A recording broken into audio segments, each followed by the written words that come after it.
The first year of the new millennium has been a record-setting one for the NASCAR Winston Cup Series. There have been 10 races so far, and not a repeat winner. 10 different faces have carried the victory lane smile, and that's never happened before at the beginning of a season. The all-time modern era mark for any time during a season is 11, and that could be tied tonight in the Pontiac Excitement 400 as the 2000 schedule has arrived at Richmond International Raceway. Close to 100,000 race fans have gathered here in Henrico County, Virginia, just outside the city limits of Richmond for tonight's race. So far in the NASCAR Winston Cup season, 3 different drivers have been atop the point standings. Now, after last Sunday's Napa Auto Parts 500 in California, Bobby Labonte retook the lead from Mark Martin. 7 of the top 10 positions are separated by less than 25 points. And Jerry Punch, the bottom 2 of the top 10, are among those who have not won so far this year.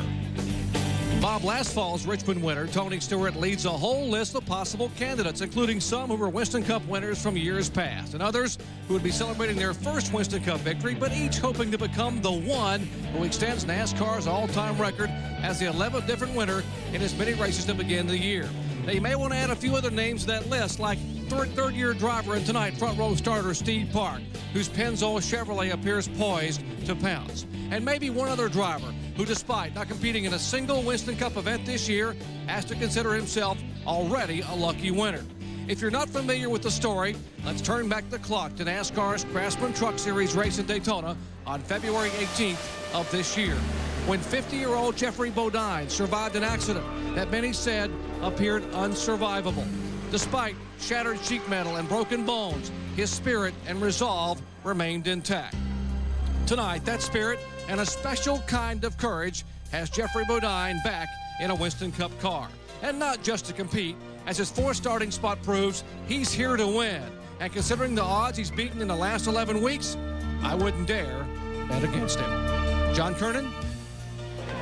Jerry, it'd be tough to bet against Rusty Wallace, though. He could be the man who spoils the streak. He won at Bristol and then threatened to snap the streak at 7 at Martinsville. But pit strategy cost him the victory after an otherwise dominating performance. He brought the same car here to Richmond and starts from the pole tonight. 6 of Rusty's 50 wins have come here. And right now, he's riding a high that could lead him back to victory lane. But Bill Weber, it's been a tough week for his Penske teammate.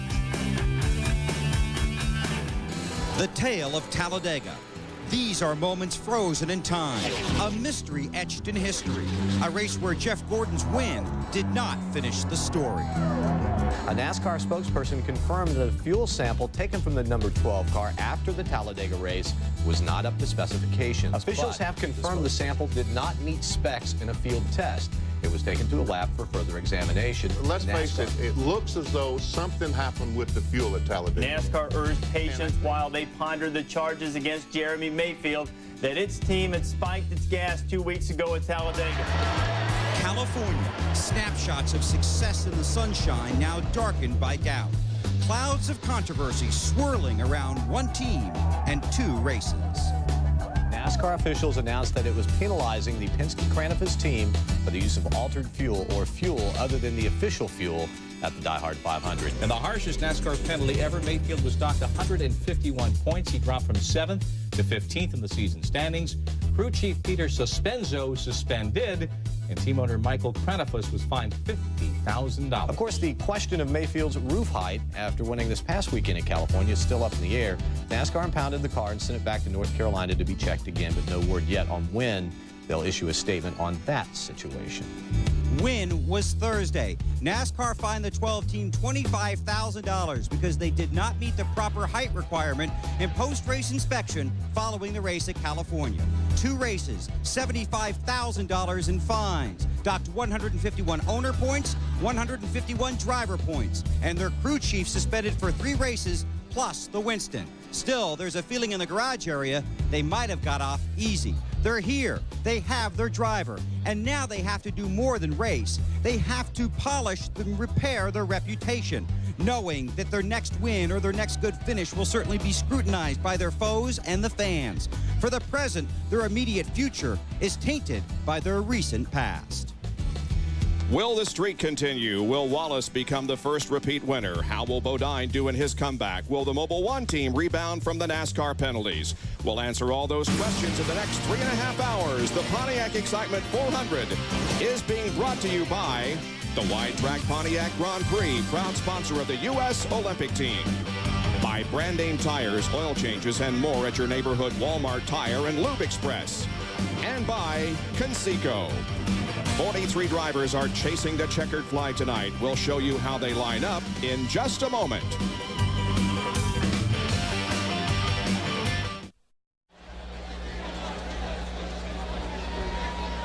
Standing by for the command that will get this event underway.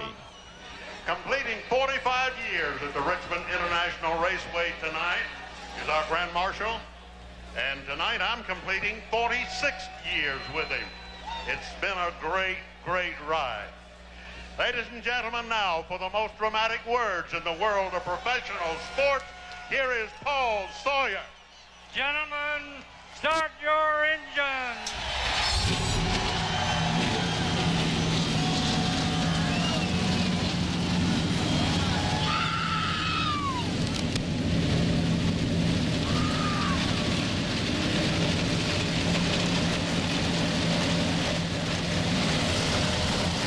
Command, the engines roar to life, and now the challenge is to go 400 laps around this 3/4 mile racetrack. Let's take a look at our race analysis. The purse here exceeds $2.3 million, the race record held by Dale Jarrett. And take a look there at the pit window. Benny and Ned, without a caution, they can go 110 to 125 laps without a fuel stop.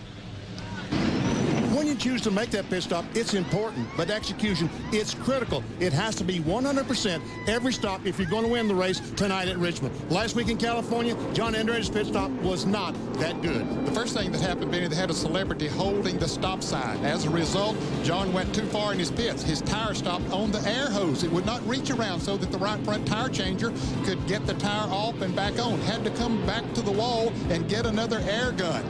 Takes a lot of time to do that. Finally, he gets back over there, but John Andretti was running in the top 5 when he came into the pits. When he went out, he was to the back of the pack. And as a result, John Andretti was never in contention for the victory the rest of the day. And it all started with that one mistake with the stop sign not being at the right place so that he could stop at the right place. It was just a series of errors after that that cost him a good finish. And each member of the pit crew know exactly what their job is. They know that they can be the difference between a good finish and a poor finish in any NASCAR Winston Cup race. Well, let's take a look now at the Walmart Tire and Lube Express grid. On the pole, with 6 victories at this track on the 3/4, Rusty Wallace. Outside, Steve Park, 4 NASCAR Winston Cup races here. He won a Busch race here in '97. In the second row, Mike Skinner, the pole winner last fall here at Richmond, and Jeffrey Bodine making his comeback from the injuries. In the third row, Dale Earnhardt Jr. scored his first NASCAR Winston Cup top 10 here last September, and Ricky Rudd, his first top 5 of 2000 was last weekend in California. Starting 7th, Tony Stewart, his first NASCAR Winston Cup win here was last September, and Wally Dallenbach, his first top 10 start since Talladega last October. In the 5th row, Bobby Labonte, his only short track top 5s were here last year. He finished 2nd and 3rd. And Bill Elliott, who won this race in 1992, the last to win it from the pole. Starting in the 6th row, Mark Martin, 2nd place in last year's race, and John Andretti, top 10 2 of the last 3 Richmond events. This is a very unique racetrack, and it has multi-grooves, and Benny, everybody's saying that you got to get to the top because that's where the best bite is. That's where the best grip is. They put a sealer on this racetrack almost before every event. As that sealer wears off, the racetrack starts getting slick, and you move up the racetrack, get a grip on that new sealer, and you can get on around the racetrack.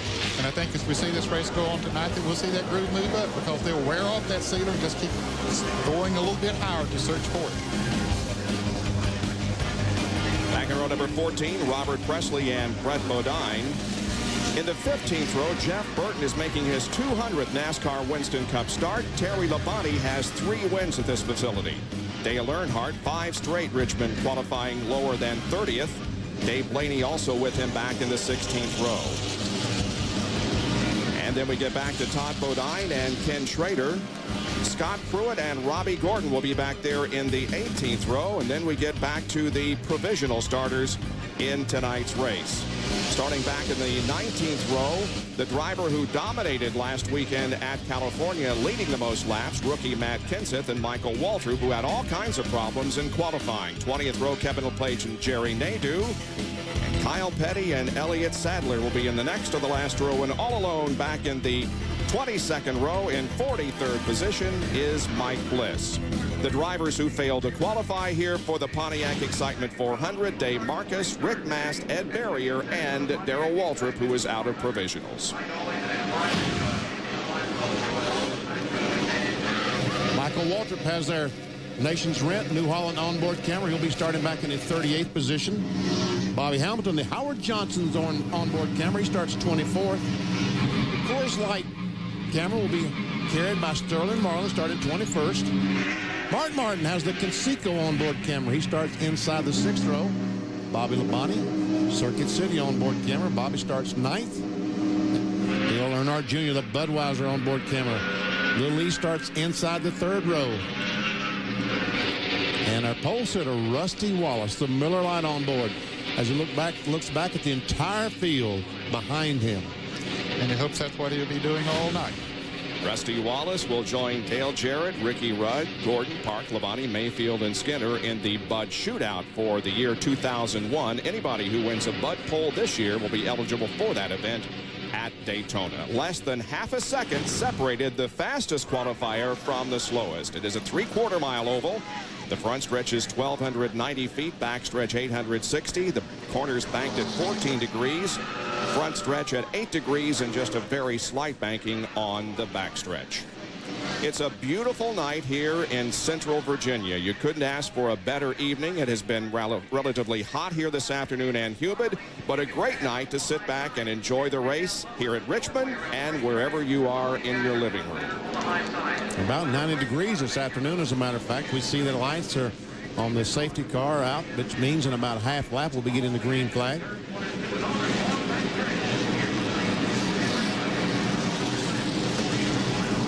Wallace and Steve Park are on the front row with Mike Skinner and Jeffrey Bodine, who's about to take the green flag for the first time in the year 2000. The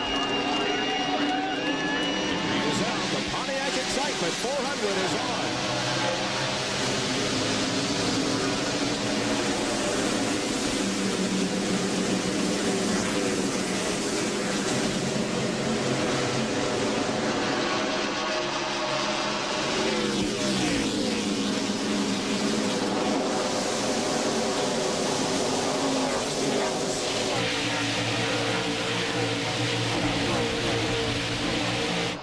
Jumped out quickly to the lead, leaving Mike Skinner and Steve Park to battle for second. And all of his success here at Richmond International Raceway, Rusty Wallace did not lead a lap in 1999, but he's led the first two here in 2000 as the battle rages on for second. Neither of those Chevrolet drivers want to give up. They'd like to get up there to see if they can challenge Rusty Wallace. It might be slowing them down a little bit running side by side because they don't get the full. Whoa. Mike Skinner got loose coming off that corner. Did a good job of straightening it out. Of course, it allowed Steve Park to get up there in second place. It also allowed Jeffrey Bodine to move up on the inside of Mike Skinner. Mike Skinner had a similar situation to that last week in California. He's running side by side with the car, too. He's on the pole there and then dropped back, but he came back pretty quick. Some spark coming up beneath the 60 car, the power team car. When he goes down the corner, it looks like the car is bottoming out. When Jeffrey passed Mike Skinner of his first competitive pass of the year 2000 in the Winston Cup Series. And now Mike Skinner looks to the inside and tries to regain that position, but he'll stay where he is for the moment. Running back in the 5th spot is Dale Earnhardt Jr., then Ricky Rudd, Tony Stewart. Looking back from the pole sitter and the current leader, Rusty Wallace, to Steve Park, who looks like he may be ready to mount a challenge. He's looking. Meanwhile, here comes Skinner trying to get on the inside of Jeffrey Bodine. That's for the 3rd spot.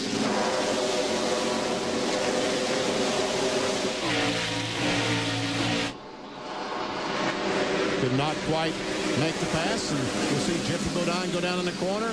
I think as the tires get warm, as the pace starts slowing down, then I don't believe that Jeffrey Bodine's car will be bottoming out going in the corner. Well, a big pack of cars back here battle for position. Ooh,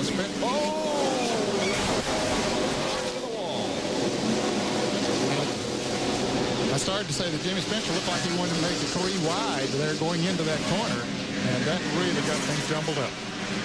Well, the 12 team, of course, suffering some penalties handed out this past week that we told you about coming on the air, and now their problems continue as Jeremy is hard into the wall in the third turn, and that is going to bring his Mobil 1 Ford to pit road. You hate to see that. See the left front fender? That's where he's the victim of circumstances. That's where he made contact with the other car. And you're right.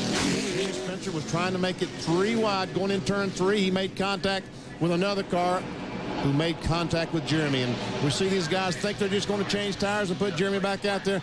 That's not going to happen. Got more work than that to do. Here it is. Basically, Jimmy didn't quite get there, but he did go into the corner, and that shot Nemechek up into the 12 car.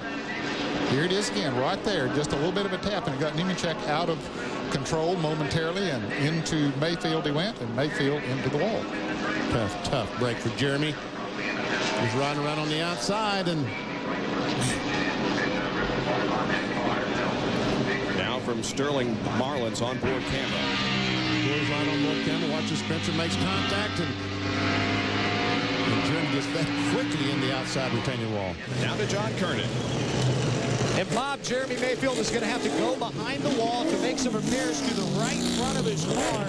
The right front brake rotor is going to have to be replaced. Also, the lower A-frame has been bent, so they pulled him behind the wall. They'll go to work. What a very disappointing way to start off the race for Jeremy Mayfield.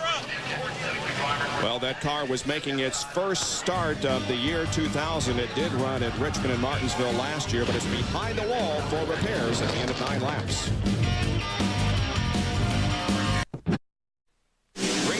Just dropped. The cars race down into turns 1 and 2, and quickly Mike Skinner retakes that third spot from Jeffrey Bodine, and here comes Dale Earnhardt Jr. to try to get around Jeffrey also. There's little nose under coming off the turn.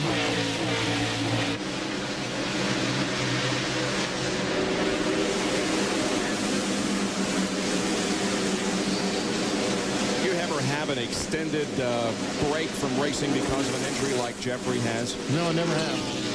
I was very fortunate in 1965 that was able to continue with the brace and the grace of God.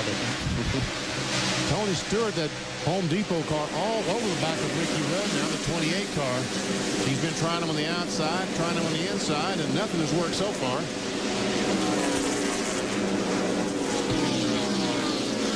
Because Ricky Rudd's running pretty well. Ricky, he was good in practice.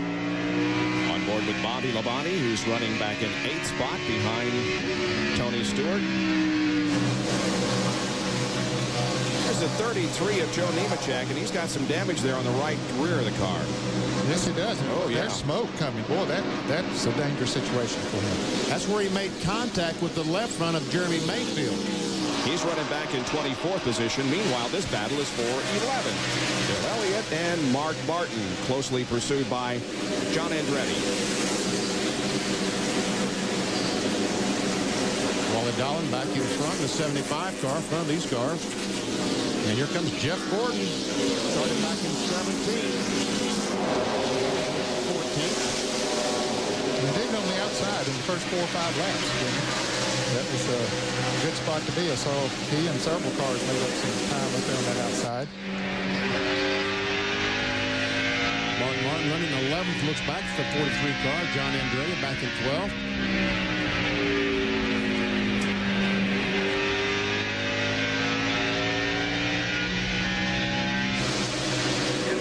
Up front, meanwhile, again, Steve Park tries that high line around Rusty Wallace and doesn't have quite enough to take the lead yet. And here are the cars that have made significant advances in the first 18 laps of the race. Craven up 6. Kenny Irwin has moved up 5 positions to 20th. Todd Bodine up 7. Bodine runs very good at this racetrack, and Jerry Nadeau has gained 6 positions so far in the race.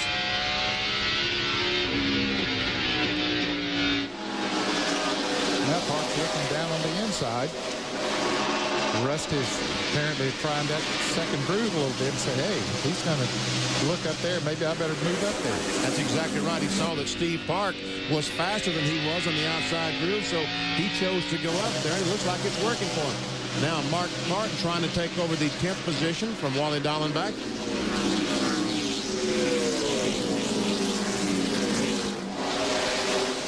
Dallenbach with a great qualifying run here for this race.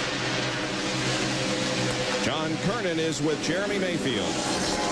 Bob, Jeremy's still sitting in his car. His crew is going to work trying to get things fixed in that right front to get the car back out there. Jeremy, what happened? Well, it looked like Spencer got to 33, and then 33 got into us a little bit. We just got up in the loose stuff and couldn't turn, but had a great car. I mean, you know, about 2 or 3 weeks in a row we had a shot to win the race, and this Mobil 1 team's done a super job here. We're on a roll here, and it's a big matter. We'll fix it going. The team has faced a lot of adversity this week with the penalties and such, and now they have faced adversity on the racetrack here at Richmond. Bob. His car behind the wall getting repairs. Meanwhile, we continue to focus on this battle for the 10th position between Mark Martin and up ahead, Wally Dallenbach, who tested this car at Lakeland, USA on Tuesday. There's the 91 car of Todd Bodine, and he has really given Jeff Burton a run for his money right now. Looks like the car is getting good traction from that low groove, and he is all over Jeff Burton. Back for 24th position. Jeff Burton almost spun. He hit the wall with the right rear of his car in the first practice this morning. He was late in that first practice, and he was out there on a long run. Coming off a turn 4, it just got out from under him a little bit and banged in the right rear of it. They fixed it. Well, this traffic is getting heavy here now. And we're seeing it all from the Pennzoil copter cam circulating above. Todd Bodine was the fastest in happy hour, which of course was conducted during the heat of the day, and 2 drivers, one of them being Dale Jarrett, didn't even participate in happy hour. I think they were concerned about the temperature at that time. It was very, very high when happy hour took place, and they felt that the practice from 11:30 to 1 o'clock today, the temperature was a little closer than when the race would start tonight. They felt pretty good about the car, so they chose not to participate in happy hour. Todd Bodine's been able to get by the 99 car, but now he's trying to get by Bobby Hamilton in the 4 car, and Hamilton's trying to get by the 77. Now here comes Burton back. So pick a line, take a line, take a number. Jeff Burton in the 99 car is really trying to get that outside line to work. Preston gets it to work. He goes by Hamilton. Now here comes Burton. And also moving up on this battle is Dale Earnhardt. This is 21 on back. Irwin in 21st.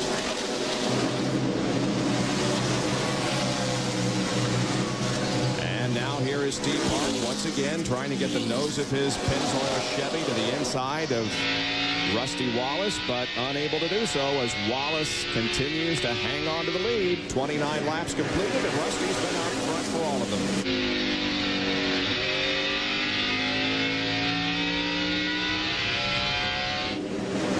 Jeffrey Bodine, Dale Earnhardt Jr., and Tony Stewart complete the top 6. Back with more live coverage in just a moment of the Pontiac Excitement 400 from Richmond International Raceway. Working the 38th lap of the Pontiac Excitement 400 here at Richmond International Raceway. This racetrack used to be a half mile. 26 events have been run on the 3/4 mile. And it's been basically a Rusty Wallace racetrack. He leads in at least 6 categories. There you see them, including number of wins. He has 6 wins at this facility. And he is leading right now. What does that say? 23rd race. Why'd you say 26? Did I? Yeah. Okay. 23 races since the reconfiguration. I even wrote it down when I did it. Steve Park's still working on them. They're coming up on some lap traffic now as they pass by the 44 car of Kyle Petty. He's running 42nd. He goes a lap down. Tony Stewart looks like the car on the move. He's been able to get by Ricky Rudd, he's been able to get by Jeffrey Bodine. And look at that, man. Tony Stewart right on the bottom of the racetrack. And that's after 39 laps. They're on their 40th lap right now, so that's pretty impressive that he can keep that Pontiac down there that low after that many laps. And he told us on Bill Weber's NASCAR Today that that's how he won here last fall, by running at the bottom of the racetrack. So I guess he's got the car set up just like he had it last year. Right now he is running about 5.6 seconds behind the leader, Rusty Wallace. 11th, 12th, 13th, and 14th right here as Jeff Gordon slides inside of Bill Elliott.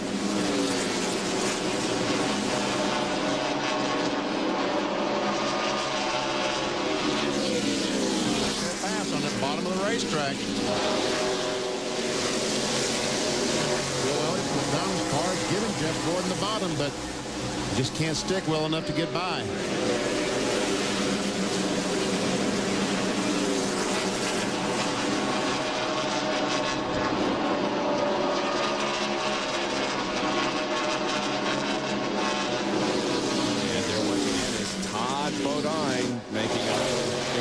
As he goes inside and passes Johnny Benson. Oh, and he hit the wall coming out of 4. Man, oh man, did he hit. Oh, that's too bad. Caution is out. You see pieces bouncing across the racetrack. I'm all right. Sorry, but I'm all right. Well, that's the good news. And he had a good run going here in the first right there. 43 laps. Also, Johnny Benson, the Lycos car, made contact with him. There's some damage to Johnny's car.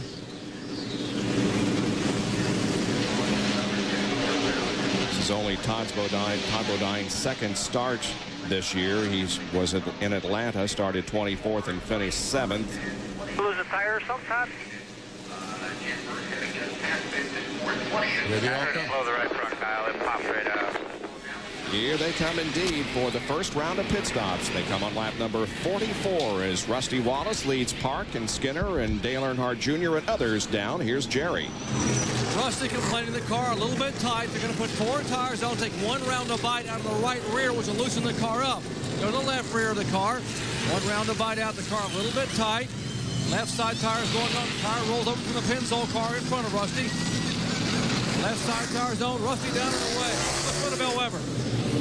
Mike Skinner is on pit road. He's already got right side tires. They went a round and a half on the track bar. He's got the #1 pit stall. He's away behind the 2 in the 50 to John Kernan. Jeff Burton was in for a 4-tire change. They lowered the air pressure in both rear tires. Also made a track bar adjustment 1 round to try and tighten that car up. Dale Earnhardt was also in. Didn't see any changes made to his car. He came out behind Burton up on this end pit road.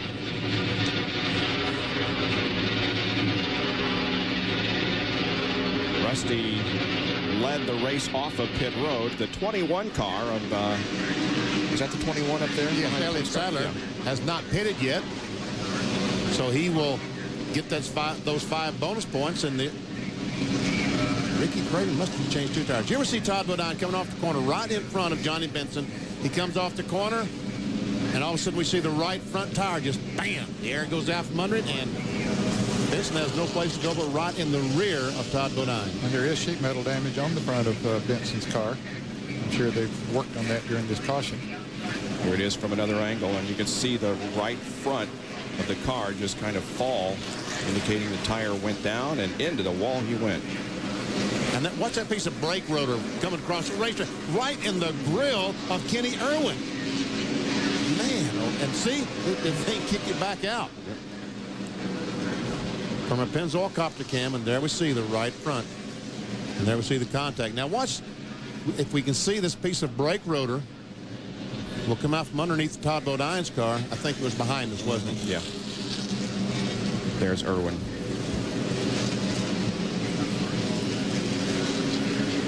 And look at all the debris and sparks from under this car. And there's the tailpipes, the complete exhaust system. Almost a complete exhaust system. All the tailpipes come out from the car. Wow. We got a little bit of everything on the racetrack. It'll take a little bit of while to get this thing cleaned up. Todd Bodine hits the wall, coming out of turn number 4, bringing out our second caution of the evening here at Richmond.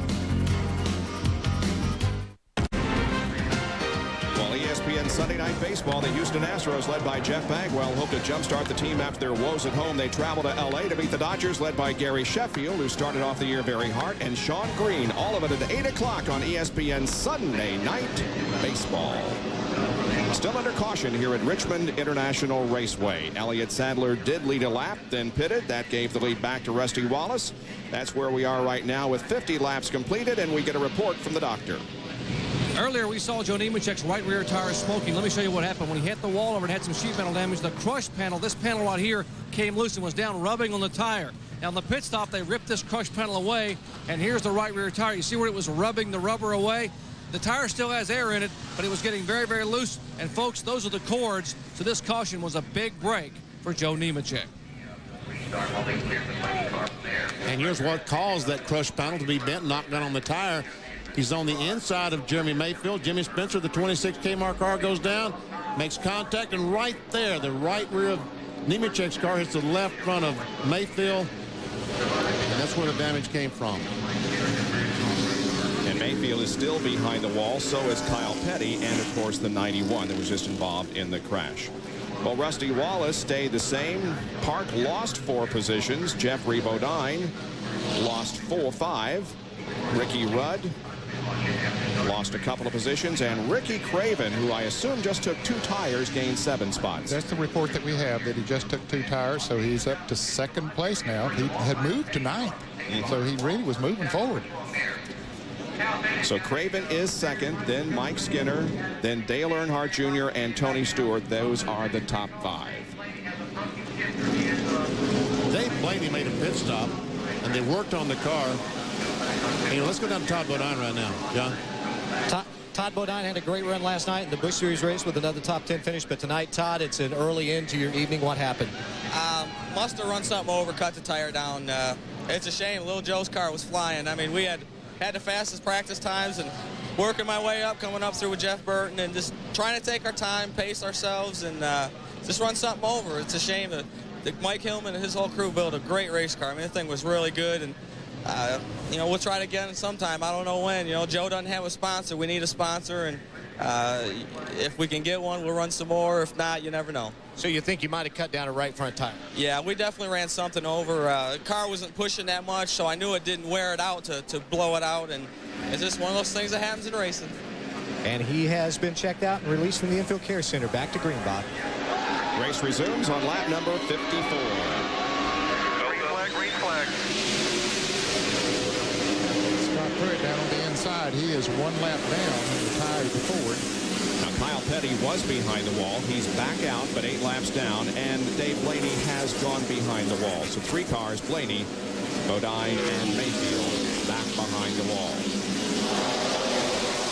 Tony Stewart making a challenge for about the 4th spot. On the inside of Dale Earnhardt Jr. And probably too early to call that. No, maybe some contact there. Now he comes up on Mike Skinner. Oh, and Skinner just drives down to the bottom of the racetrack.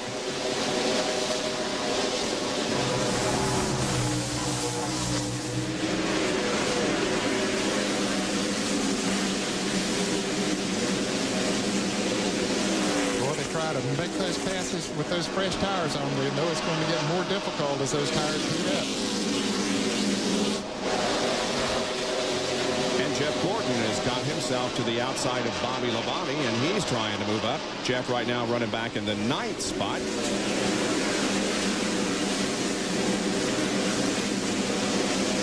This car was very good. Gordon was on the fresh tires when the start of the race. Then he sort of cut it in there and didn't make any full progress other than his first 10 laps. This is Mark Martin's camera looking back to Jeff Gordon and the others. Meanwhile, here is Craven trying to get the lead from Rusty Wallace. Tire change. That's impressive. The last time that Ricky Craven led a NASCAR Winston Cup race was Martinsville in April of last year. He didn't lead that lap, but he came awfully close, and now let's see if he can do it, try to make the pass again. Couldn't quite make it. Looked like he got a little bit loose. Had to back off, correct the thing, so he'll sit back, ride a couple laps, try to let those tires cool, and then make a run at Rusty Wallace. This is only Craven's 4th start of the year.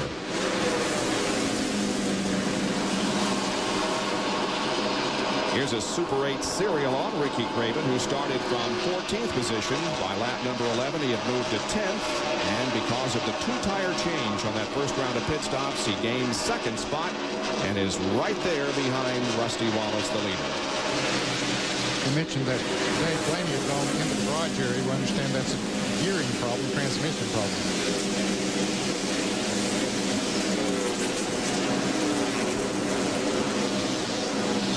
Again, the 32 car Scott not on the lead lap. With Mark Martin, Jeffrey Bodine, and Bobby Labonte, and the others are fighting for position.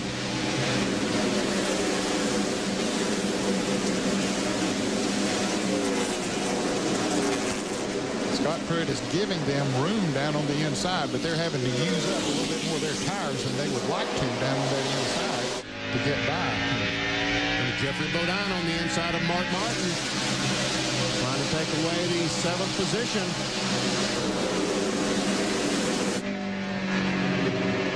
Down to Bill Weber.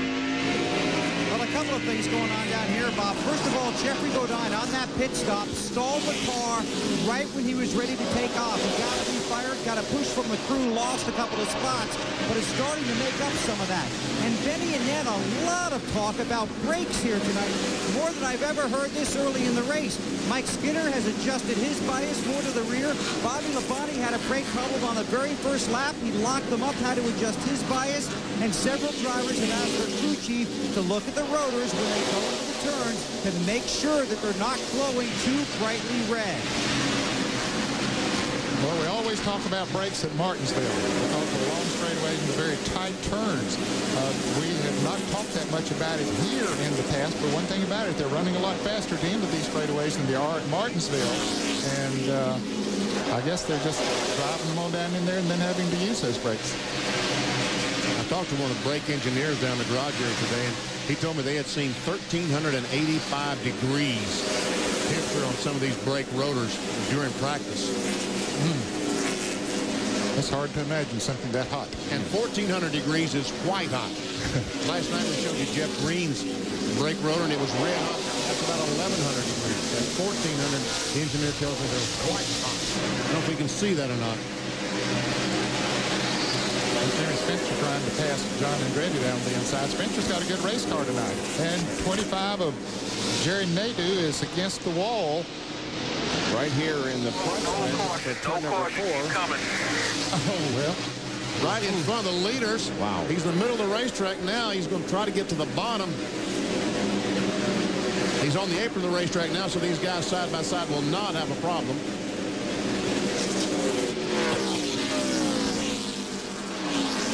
And these 2 tires of Ricky Craven, the 2-tire change is starting to show some effect. He's falling back now to the clutches of Mike Skinner. Last lap, Mike Skinner was a mile per hour faster than Rusty Wallace. Skinner looks to the inside, can't make the pass.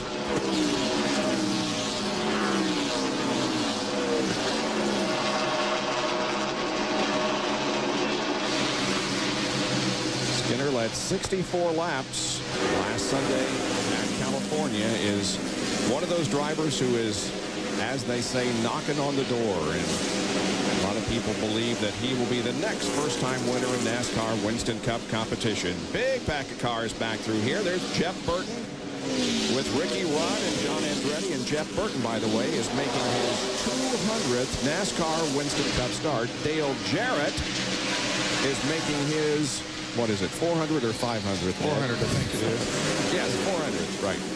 And there's Dale Earnhardt right on the inside of John Andretti. Might have been just a touch of rubbing. Earnhardt had a great pit stop, and since then he's moved up around Ward Burton. Now trying to take another position. This is Slipped a little bit there. They're battling for 15th there. 15th, 16th, and 17th on back. Mike Skinner has been able to get by Ricky Craven take over the second spot, and he and Rusty right now run about the same speed. Separated by just about 1/3 seconds, however. These cars we're watching here are running about 8 to 9 seconds behind Rusty. The tie car, Scott Pruitt. As we've established, he is a lap down, but looks like he's running pretty competitive with these cars. Let's go down to John Kernan in the John Andretti pit, or the Jerry Nadeau pit. And Jerry Nadeau just came in, changed 4 tires. It was a flat right front tire. You can still see the smoke boiling off of it. This is the inside of the tire, and the sidewall is completely gone. So we don't know if he ran over something and punctured the tire. The crew doesn't know, and there's not really enough left of the tire for them to, make a good investigation and make a good guess. But then Nadeau hit the wall after blowing a right front tire down in 3 and 4. There's a lot of pushing and shoving and gouging and rubbing going out there. Well, there really is. Earnhardt was following Scott Pruitt there, trying to get by him, and John Andretti went on by on the inside. So Earnhardt started in the middle, and that wasn't going to work. So, John, these tires they're using tonight do not use the interliners that they normally use. Is that correct? It looks like that tire had an interliner in it. And Tony Furr, the crew chief, says he thinks the brakes got so hot. You were just talking about the brakes sometimes being white hot around 1,400 degrees. He thinks the brakes were so hot that it melted the bead on the inside of that right front tire, and that's what caused it to go down. The leader is Rusty Wallace. He has led all but 1 lap, and he is 1.6 seconds ahead of Mike Skinner. Third place belongs to Ricky Craven, then Tony Stewart, and Dale Earnhardt Jr. runs 5th. We'll be right back.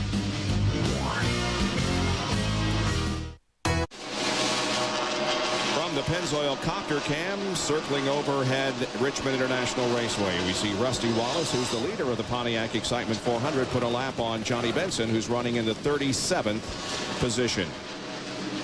Mike Skinner is running in 2nd. This is the battle for 3rd. Ricky Craven on the left, and now the 20 car of Tony Stewart challenges Ricky for that 3rd position. And it would appear gets him. And Jeremy Mayfield, as we're watching that battle, as Stewart does make the pass, Jeremy Mayfield has come back out on the racetrack. But he's a lot of laps down, like 76. And there's also Jeffrey Bodine, who was able to get by Dale Earnhardt Jr. a few laps ago, but put Jeffrey in 5th. Boy, look at the right front rotor on Jeffrey Bodine's car. That's that red hot I was talking about. Ricky Craven, a little bit loose off turn 2. Bodine will try to take advantage of that wiggle.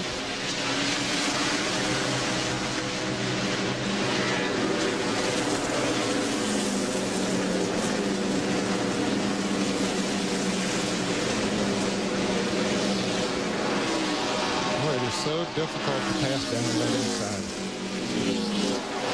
Just can't get the traction off the corners. And of course, when you're down on the inside, your full line around the racetrack is taken away. And right here's a perfect example of it. They've run side by side now for about 7 or 8 laps. And DJ just can't get the traction coming off the corners. That's for 16th position. Right here is where he's hurting most. It's just difficult coming off of that turn. Andretti had the traction coming off on that high line. Everybody is facing that when they try to pass. That chassis that John Andretti is driving has 3 wins to its credit. He won with it at Martinsville in '99, and Bobby Hamilton won 2 races in it, one in '96 and the other in '98. Kenny Schrader, the M&M's car, coming behind. Turner running in 18th position, started back in 34th. Yeah, he came out of the pack of traffic back there behind him, including Ward Burton, who's the next car back. But he was back there with Wally Dallenbach and Sterling Marlin and a group of them back there. And Schrader has come out of that pack. Here's that pack that that Schrader was in about 10 laps ago. There's Sterling Marlin and Terry Labonte down on the inside. Kenny Irwin is back there. So is Matt Kenseth a little bit further back.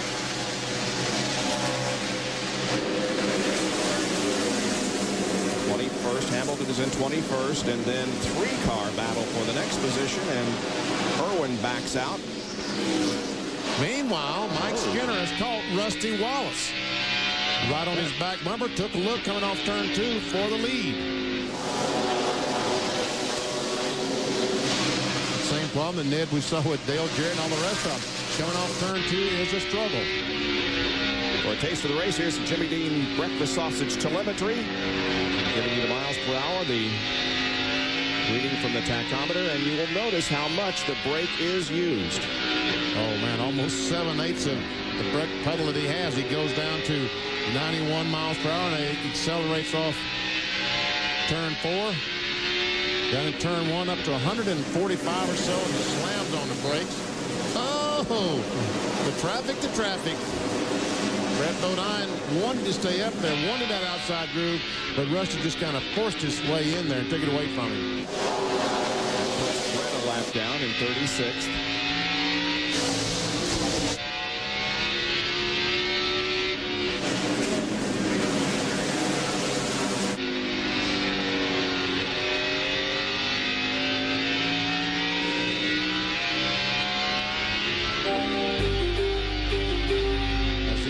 Lap cars and what have you. The last time by Jeffrey Bodine was the fastest car in the top 6.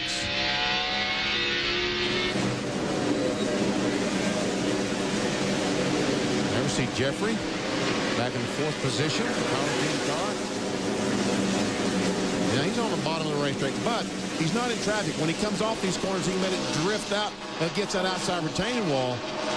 But if there's another car there, it makes it awfully hard. Here's the Dale Earnhardt Incorporated cars of Steve Park and Dale Earnhardt Jr. battling for the 7th and 8th position. Park has 7th.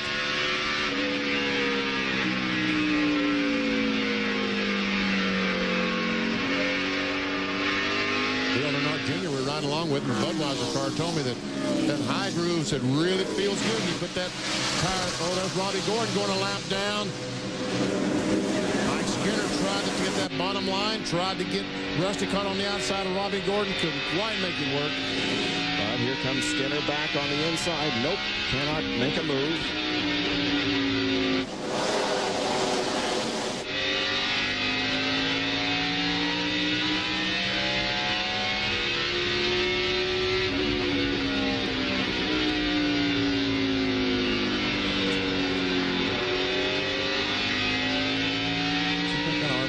Rusty turns down the backstretch. We see 8,200. Now he'll turn about 8,500 down the front stretch because it's longer, and he's got a better exit off turn 4. We'll watch as he comes down 8,900. Yeah.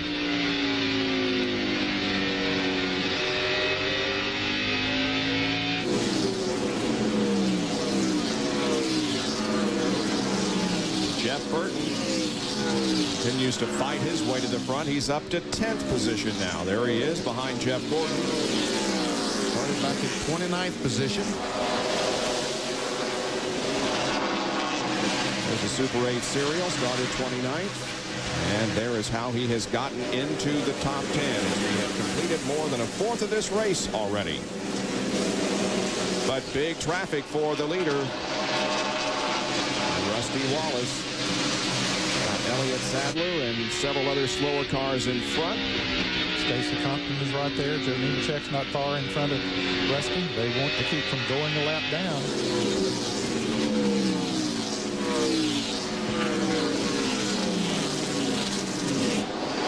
There you go, Rusty. I don't think the middle would be a good option.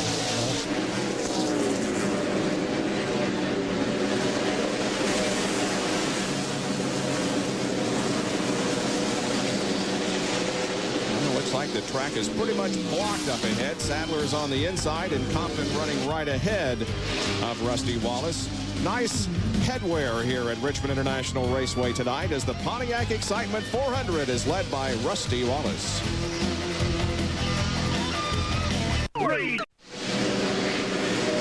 Well, Welcome back to live coverage of the Pontiac Excitement 400 at Richmond International Raceway. Not much has happened.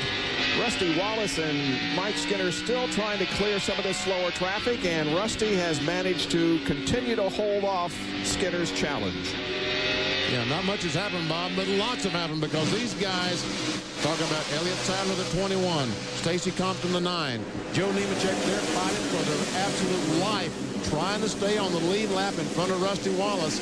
Hope a caution flag comes out. The caution car picks up Rusty Wallace. They need to go around and make up the entire three-quarter mile. Battle for fifth is between Mark Martin and Ricky Craven. Now, one thing that has happened here lately as we see Mark take over that position is that Jeffrey Bodine has moved around Tony Stewart and has moved up into third place. There's Tony in the car number 20, and there's Jeffrey. And he is closing the gap on the leader while they're caught up in that traffic running side by side back there. Jeffrey Bodine was about 4 seconds behind. He's now 1 3/4 seconds behind. Let's see if Mike Skinner can beat that. Oh, I think he did. Now he's trying to force Rusty up the hill. So, oh, no. Just boys, be careful. Don't get them 3 wide coming off the corner. Doesn't work very well going in the corner, much less coming off. Careful now. Let's see, the 21 car of Elliott Sadler, he's staying down on the inside and say, hey, take the outside. That's where you're supposed to pass when you're being lapped. But they haven't been able to do it because there have been cars up there on that outer group and just haven't been able to move around him. This is really helping all those guys back, third through 10th, I guess, because right now, the 5th place car, Ricky Craven, 6th place car, is only 4.5 seconds behind. Down to Jerry Punch. Guys, the competitors may not want to hear this, but the last time Rusty Wallace had this car at a racetrack was at Martinsville early this year. He led 5 times for 343 laps. That's only part of the story.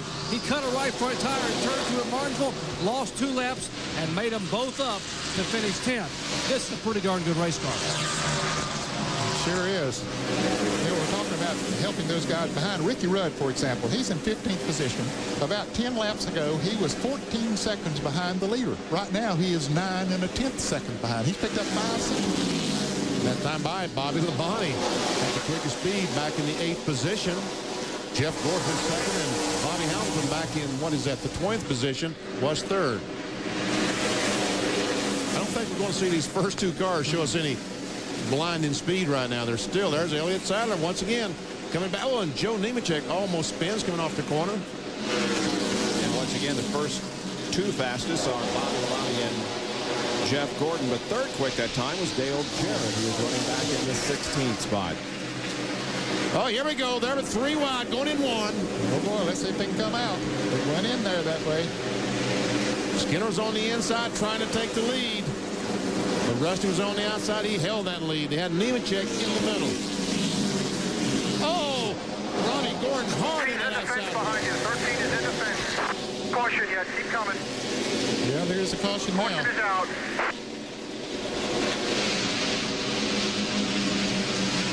So Gordon's excursion into the wall brings out our 3rd caution of the evening. And that right front tire is flat. And I guess that's what caused him to go in there. It sure sounds like that. Once again, the brakes might be the culprit, getting so hot that they're just melting that tire. And let's face it, at 1,100 degrees, what kind of chance is that rubber hammer lasting?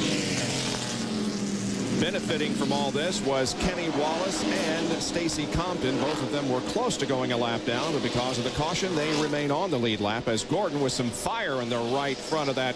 I don't think I want to. Let's see if we can see what happens. Never see him going down the corner. Starts on the outside, and that right front, he just went flat. He never turned, and then that wall he went. Robbie Gordon was evasive when we asked him during qualifying yesterday if he was going to run the Indianapolis 500, but the release from the Indianapolis Motor Speedway says he is. The tire is on the right front, is still blazing there, BP. I'll tell you what, now that right front tire changer, he gets my vote. He gets my vote. He went in there and took that tire off with it on fire. Yeah. Well, the pits are closed, and here's Jeffrey Bodine coming down pit road. That's going to be a costly mistake for him. Now, he should have stopped. Oh, boy. Yeah, he'd been better off to stop while he was in there. Now, they didn't do anything to the car. I think they realized the mistake that they made, but he's going to go all the way to the end of the line. Wow. He has to sit there until the entire field comes around. Bill Weber? Yeah, no, this will be interesting because remember, Dale Jarrett came down pit road once before and didn't stop and still receive the penalty. But the flag here is very hard to see. In fact, Skinner had just told his crew, make sure you tell me when pit road's open because I can't see it. Obviously, Jeff Bodine pitted too soon. It's open now. Here they come down for their pit stops. Wallace, Skinner, Stewart, Martin, Park, Craven, Bobby Labonte, John Kernan. Jeff Burton, who's charged from the back, they'll make another track bar adjustment. Also some air pressure adjustments, trying to tighten the car up a little bit. To Jerry Bunch. Rusty Wallace at the nose of the car is sliding. They're going to go down on the air pressure across both front tires, up in the right rear. Trying to get the nose where it'll turn in the corners. Rusty's left side tire's on. Let's go to 4 tires and a track bar adjustment for Mike Skinner. This team furious about lap traffic. Wallace is the first off pit road, followed by the 31, then the 6, the 1, and the 18. A huge traffic jam coming out of pit road. Well, the 2 big losers this time is going to be Tony Stewart and Jeffrey Bodine. Obviously, we talked about Jeffrey Bodine, but Tony's crew had some problems that time. He's going to lose some spots. They were third. Tony Stewart was third, but is going to lose a lot at track position. There's Benny's hero of the night. The blazing tire of Robbie Gordon was taken off. Everything's okay. Back in a moment.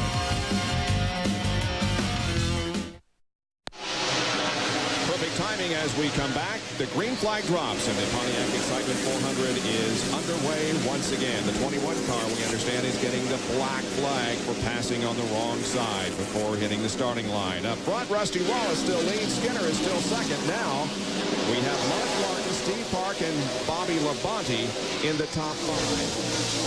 Jeffrey Bodine, who was running third but entered pit road when it was closed, has dropped all the way back to 31st position, the last car on the lead lap. And he was penalized for entering the pit road without it being open, and his penalty at the end of the longest line, which made him start back to 31st. Last car on the lead lap.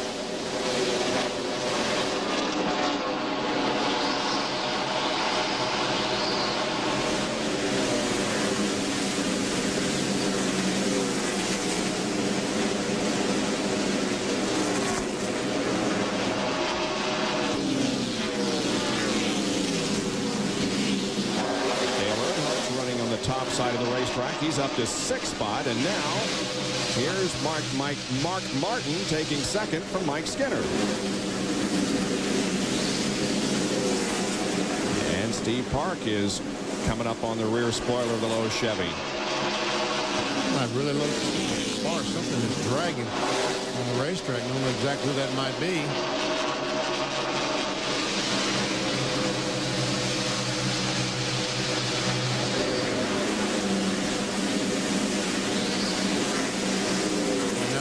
Really get some pressure from Jimmy Spencer.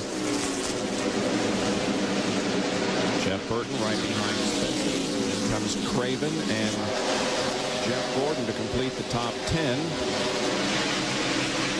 Spencer's car, we mentioned before how good he was running. He really runs good on new tires. And I noticed on that last long run that he dropped him back a little bit, but he still was having a good run.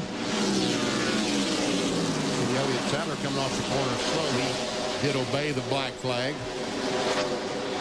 Earnhardt drove from 37th starting position to an 8th place finish last year in this race, and in the fall race he started 33rd and finished 6th. Ricky Craven, the 50 car. Remember, he didn't change but 2 tires the first time. I'm assuming this time he changed 4, and he's up there trying to get by Jeff Burton, Jimmy Spencer, all these guys. It's a good race car.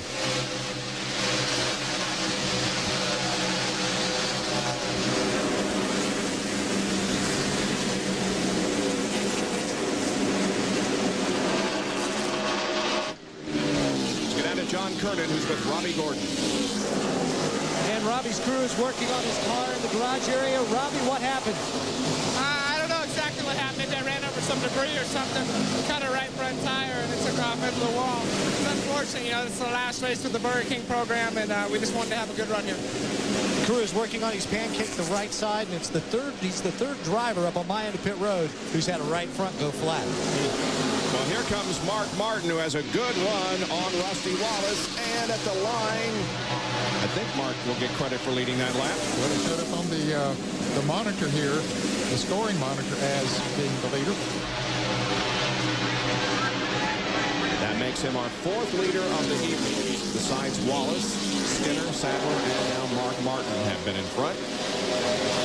4 leaders and 5 lead finishers. The battle, though, is side by side between Martin and Wallace. Well, that time Rusty Wallace was shown on top. And Mark was 0 seconds, 0 thousandths second behind. 0.00. Pretty close, isn't it? Close as you can get. Might have been that way. No. Mark was 1/100th of a second behind Rusty that time. You just see how difficult it is to pass down on the inside.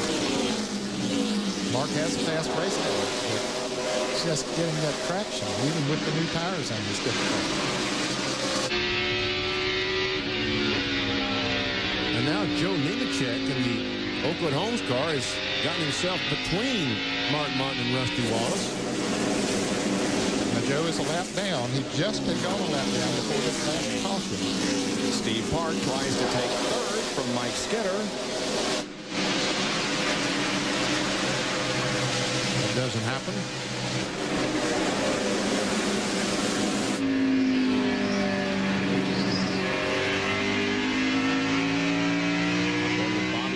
Sits back in 5th. Dave Blandy comes down pit road to get back out on the racetrack again. Just one car officially listed out of the race. That's the 91 of Todd Bodine. And Bill Weber has an update on the 20 car, who's in 9th spot. And Bob, as you guys pointed out, he did lose some positions during that last round of pit stops, and the reason for that is he took rubbers out of the car.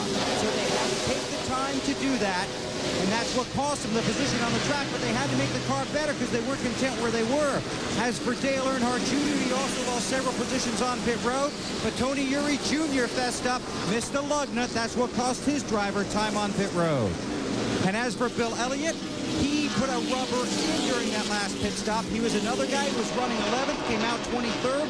Bill is trying to fight his way back up through the field. So 3 guys that were running up front decided they had to make these adjustments on pit road, knowing they were going to lose track position, but thought in the long run it was the best move to make at this point of the race.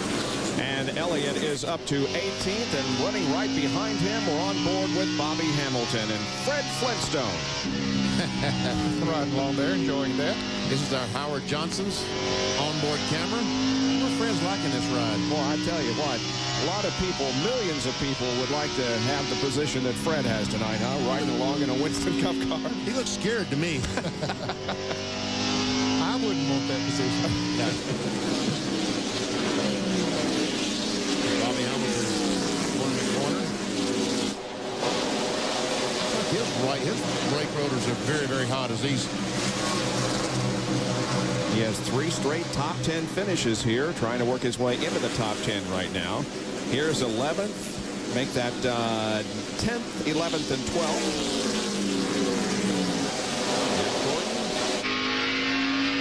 And we're on board with Dale Earnhardt Jr. as he looks ahead to Spencer and Gordon.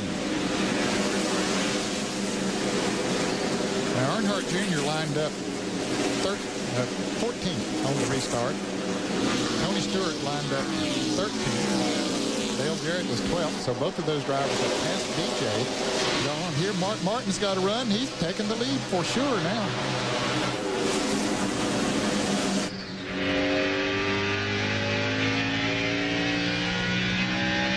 Go down to Jerry Bunch. I expect to see Rusty Wallace go right back by. This is a courtesy move here.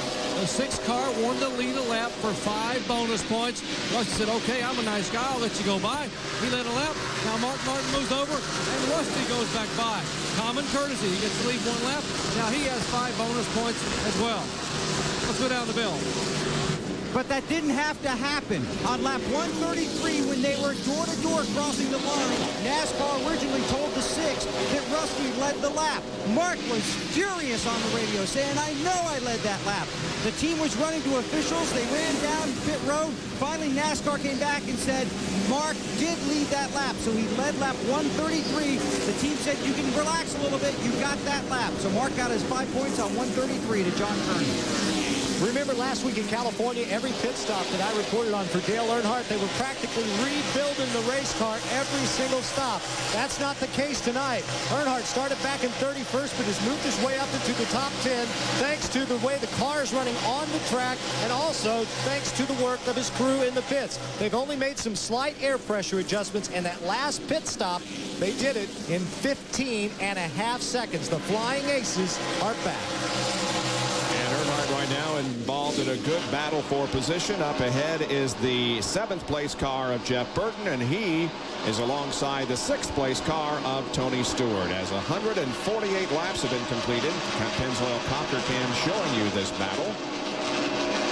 And there is the leader, Rusty Wallace, who has now stretched his advantage on Mark Martin to 0.6 of a second.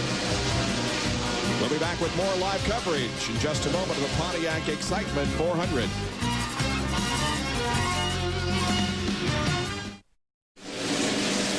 Bob Jenkins, Benny Parsons, Ned Jarrett, John Kernan, Bill Weber, and Dr. Jerry Punch back with you on a beautiful Saturday evening in Richmond, Virginia. It's the Pontiac Excitement 400. Second place now belongs to Mike Skinner, who was able to pass Mark Martin not too long ago as Rusty continues to lead. On the outside, coming off turn 4, Mark looks up in the mirror, sees Skinner coming, realizes he's faster, moves over, and just says, all right, Mike, go get that 2 car. Well, Mike hasn't been able to get that 2 car. Well, he's gained room, though, Benny. Is he? Yes, he is. He's cut it down. He was about 1.5 seconds behind, and now it's just a fraction under 1 second behind the last time around. Jeff Gordon gets by the 99 car. Jeff Burton moves into the 8th position. Ricky Craven has dropped back. We talked about him a little bit earlier. He's dropped back to 12th position now. These cars, all of these cars have passed him since we saw him up there earlier. Jeffrey Bodine, who, remember, restarted in the 31st position, the last car on the lead lap, has worked his way up to 20th. So Jeffrey's given this Power Team Chevy a good ride tonight.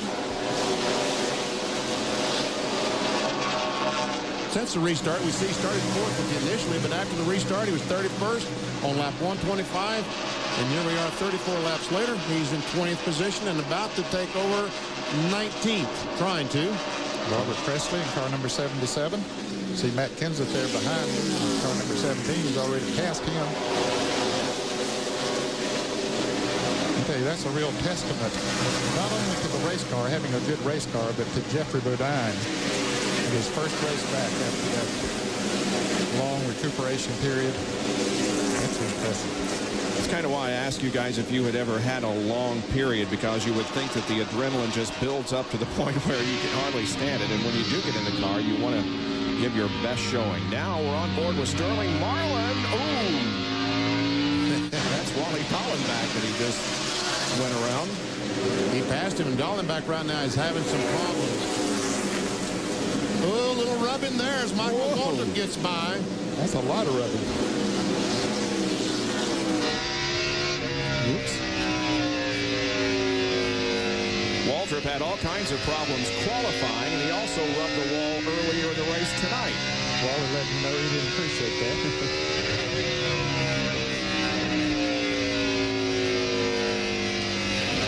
One thing you have to be awfully careful of is not to get a fender in on the tire so it'll rub. Now, on the short tracks, they do cut out a little bit more. They're allowed to cut out a little bit more than they would be on a super speedway.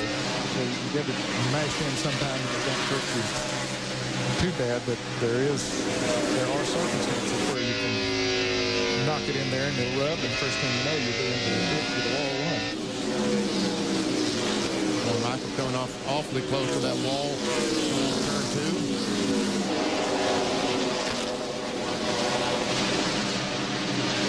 Michael has won here on this racetrack in a Busch race. Earlier tonight, told you how he got up into the wall. This is when it was. Trying to pass Ken Schrader. And you see when he backed off the throttle, all these cars shooting by.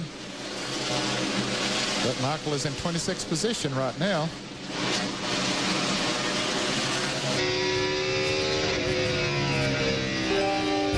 Michael Walter, the Nation's Rent New Holland onboard camera. Jeffrey Bodine has been able to get around Bill Elliott, so move Jeffrey up to the 18th position. So now it becomes not so much the positions that he lost, but the time that he lost, because he is 13.5 seconds behind Rusty Wallace. Right there is Terry Labonte, who's running 17th.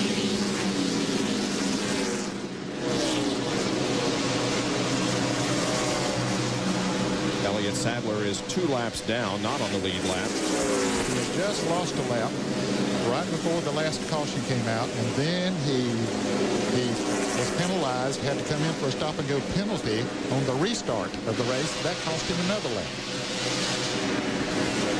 On that, Elliott Sadler had to watch his battle. Earnhardt up to 6th place now in the black number 3. Jeff Gordon in number 24, and Bobby Labonte in the green number 18. And there's Jeff Burton right behind them. Burton in the 9th position.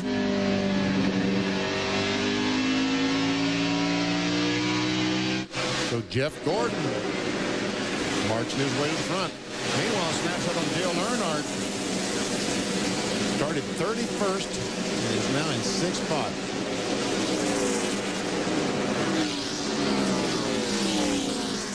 And he's got the car that he owns, driven by Steve Park, right ahead of him. And right in front of Steve Park is Jerry Nadeau, the Michael Holland. Oh, I'm sorry. That's Joe Nemechek.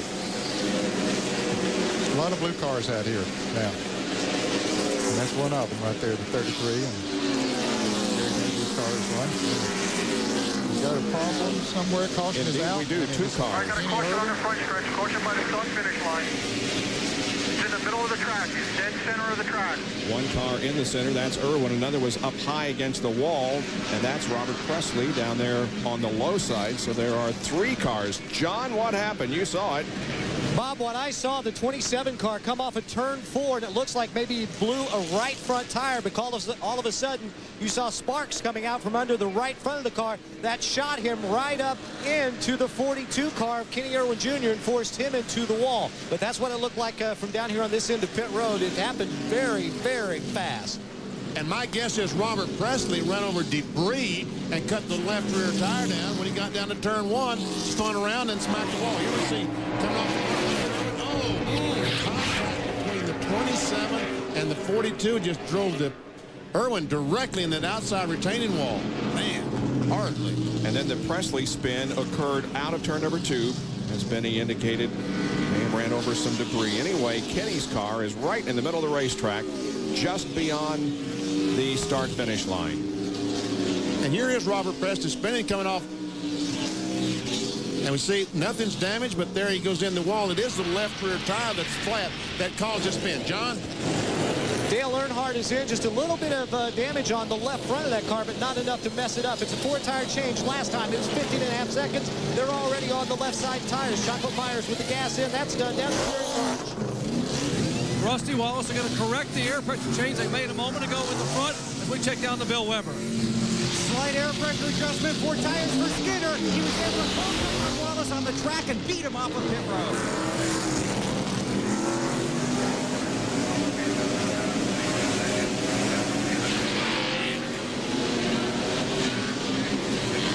Jeffrey Bodine comes off there right by the 4 car. Looks like he's going to come out about the same place that he went into pit road. Now those not on the lead lap on the right of your screen coming down pit road. Our view is from the pace car. We are under our 4th caution of the evening. A 3-car incident. Kenny Irwin, Mike Bliss, and Robert Presley, all spinning and crashing here at Richmond International Raceway. 174 laps are completed in the Pontiac Excitement 400. We'll be right back.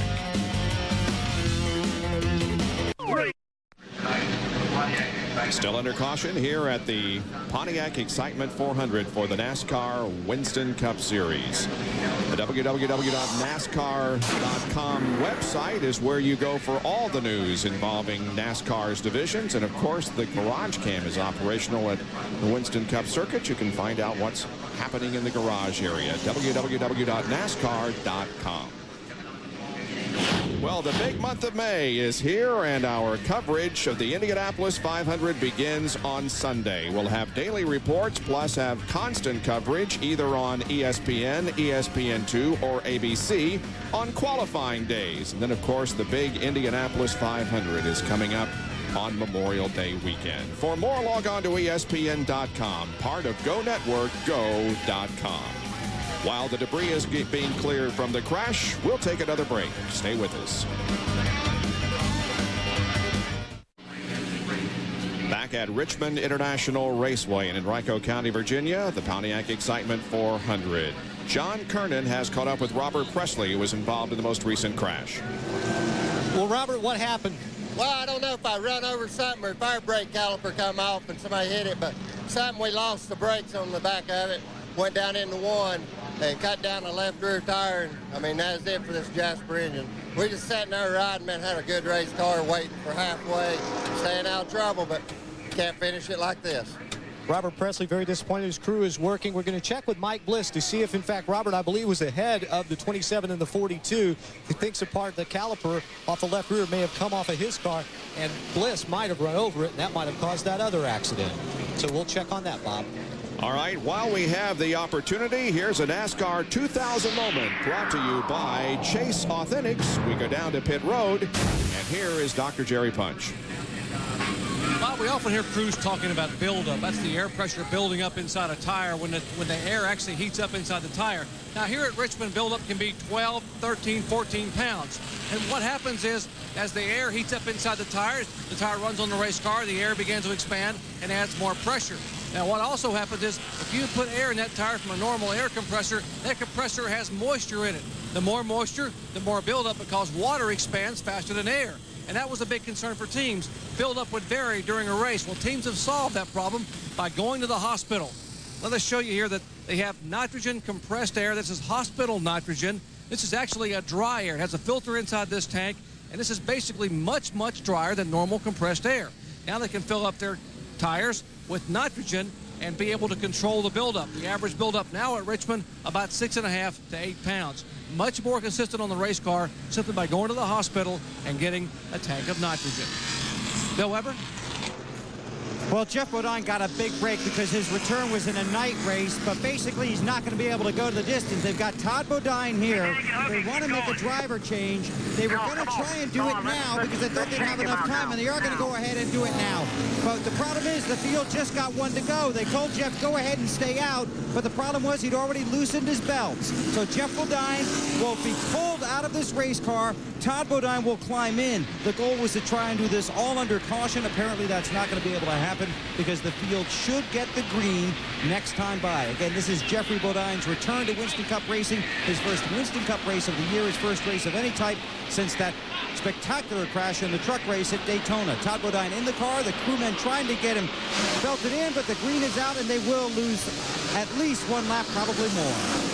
It was an impressive return to racing, though, for Jeffrey Bodine, who gave that car a very, very good run while he was in it. But Brother Todd now takes over as we are back to racing with Mike Skinner at the front of the field. But here comes Rusty Wallace to the inside off turn number 4.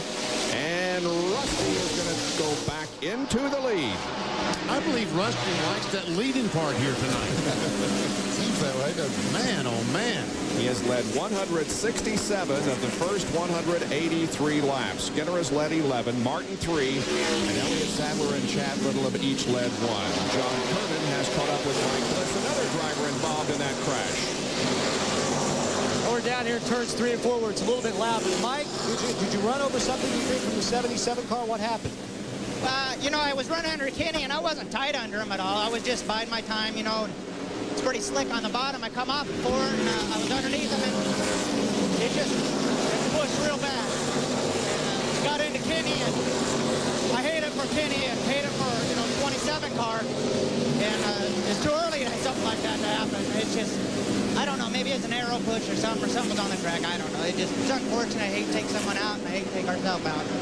Mike Bliss very disappointed, I can tell you from seeing it firsthand. And it turned right. It turned right in a big hurry. Yeah, both he and Kenny Irwin had very hard contact with the wall. Now here is Mark Martin mounting a challenge, and also Tony Stewart comes up in the 4th position. Now Nemechek in the 33 is not on the lead lap. See Jeff Gordon back there. He's in 5th position. He gained a couple spots on that last pit stop. Also Dale Jarrett, Ford Qualicare, his crew picked up a couple spots, but Bobby Lamani's team had a little problem. He lost 3 spots that last pit stop of the team.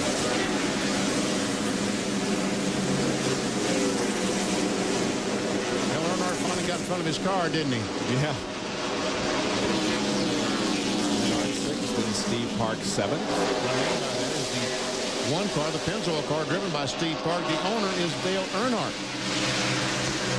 And here's a good battle between Dale Earnhardt Jr. and Dale Jarrett. And right there also is Jeff Burton. Battling for the 8th position. Earnhardt gets it. And Jarrett drops back to 9th. And now Burton, as you mentioned, he's right there. He's going to take that position away. Jarrett's car is not real good on brand new tires. After they run about 20 laps, he seems to come alive then.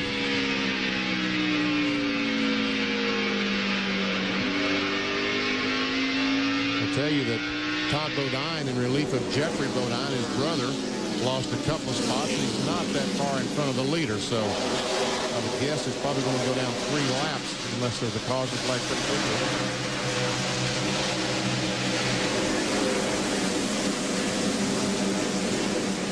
And Tony Stewart goes to 3rd position, passing Mark Martin.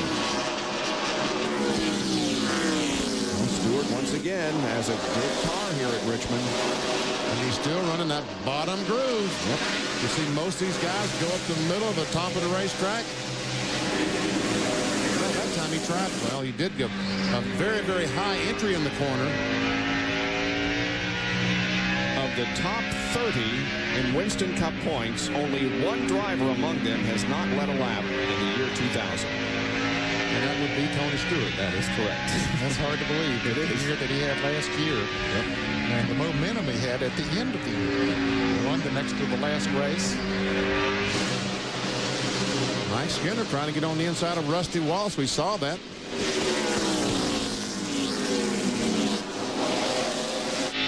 As these cars came off turn 2, but when they come off 4, Rusty still has that 4 or 5 car length advantage. Once again, some Jimmy Dean telemetry on Rusty Wallace's car.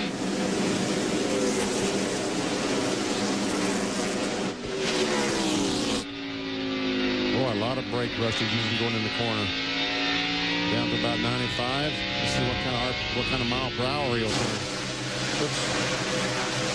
Better action out here on the racetrack. There is Dale Earnhardt Jr. passing the 1 car of Steve Park. Teammate. Yep. Yeah, he's going to go up and take a look at his dad there. Yeah, that's going to be interesting. I guess that during practice today, that Junior ran in the back of his dad.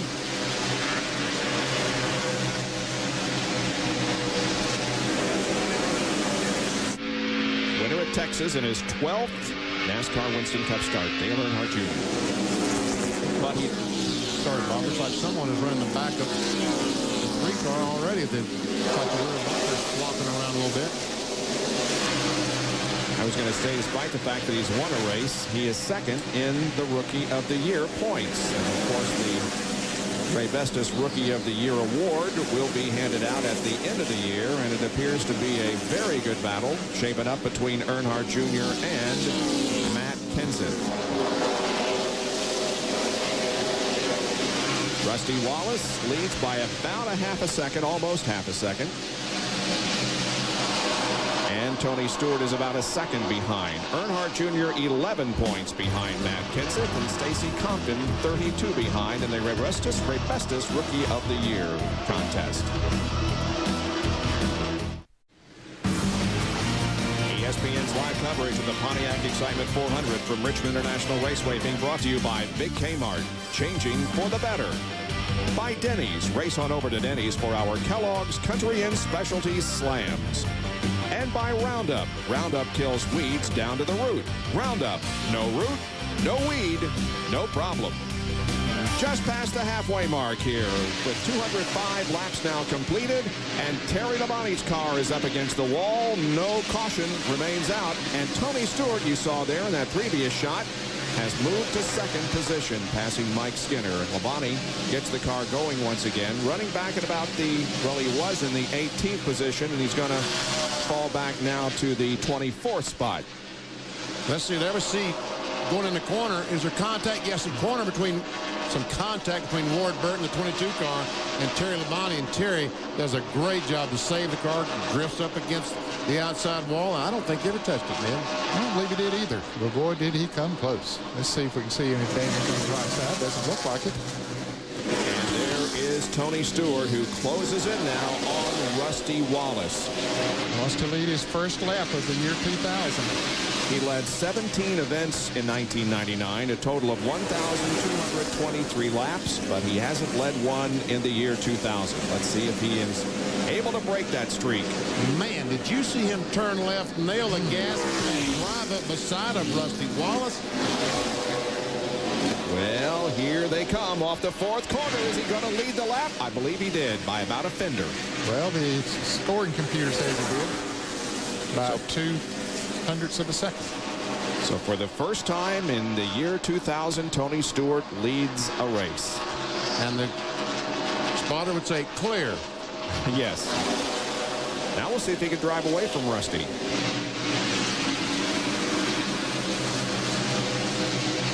Bill is with Jeffrey Bodine. That's a good look for you. You're a tough young man. Welcome back. Thank you. Yeah, I just thank God I'm back. You know, I'm sorry I didn't make the race, the whole race.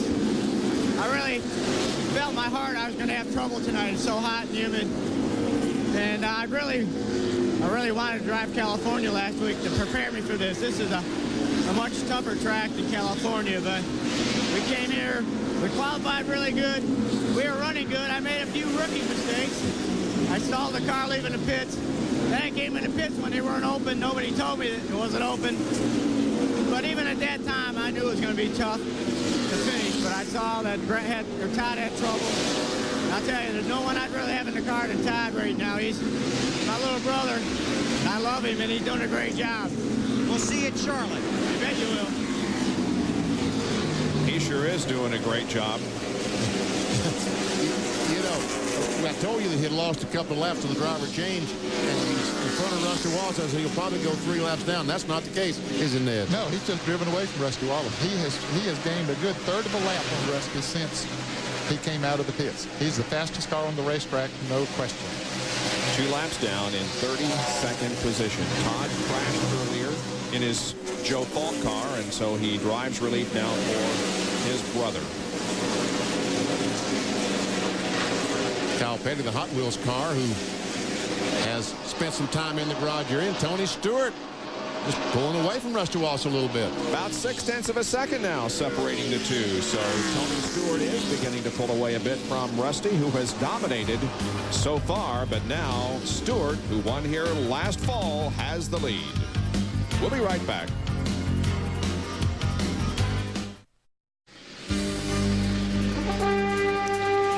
September 11th, 1999, the 1997 Indy Racing Northern Lights Series champion, a rookie in the NASCAR Winston Cup division, wins here at Richmond International Raceway, takes his first NASCAR Winston Cup victory.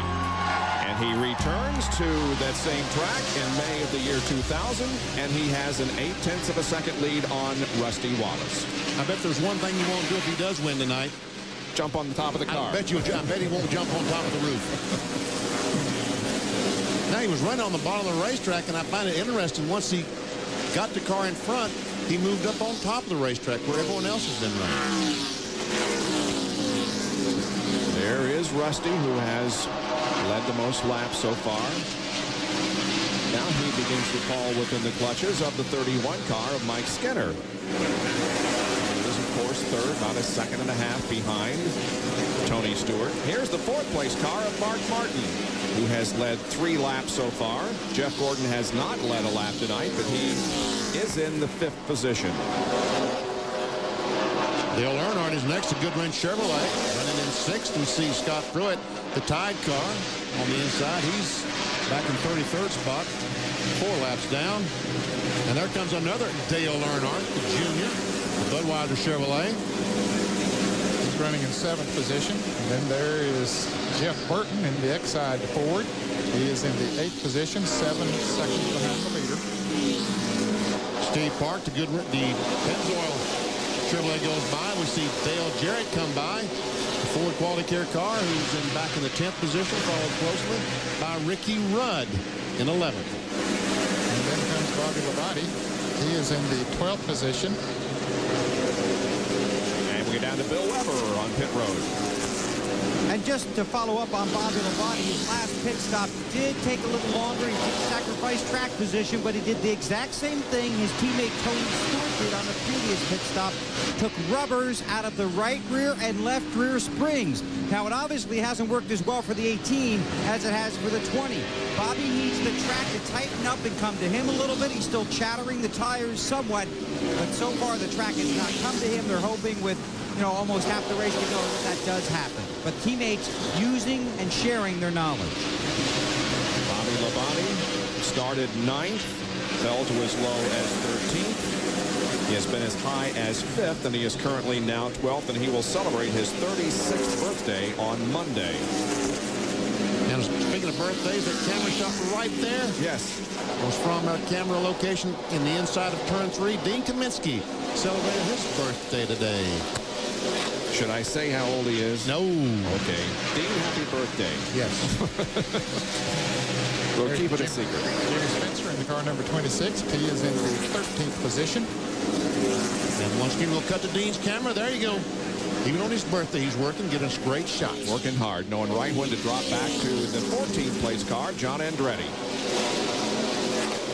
Followed closely by Bill Elliott, the McDonald's car. He is 15th.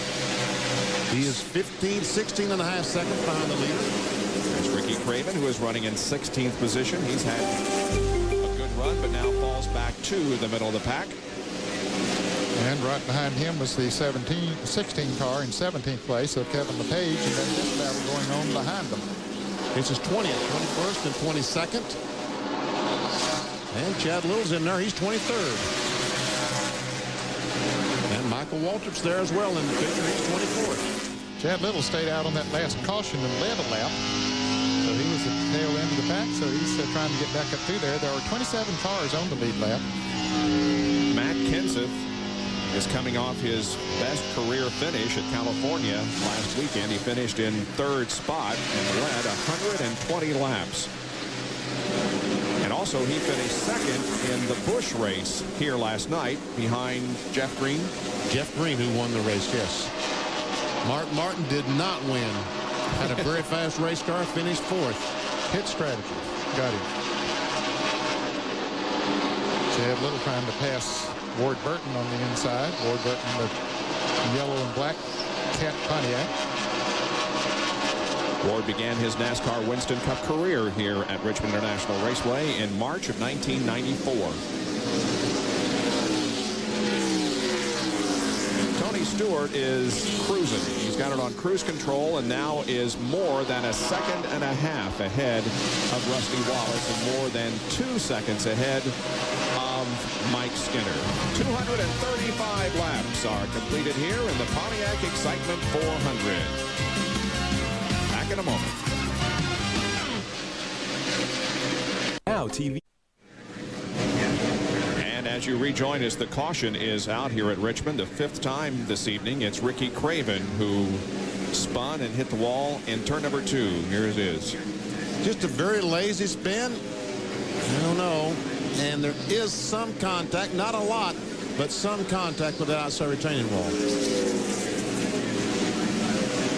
This comes on lap 239. Craven trying to get that car headed back in the right direction.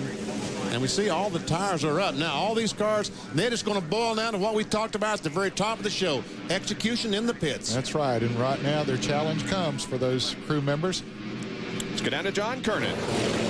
Dale Earnhardt hits his mark perfectly. It'll be a 4-tire change. He just told his crew chief, Kevin Hamlin, I don't want any changes on the car. Very happy. Already done with the right sides around to the left side. You can see sparks flying off the lug nuts. Back to Jerry Punch.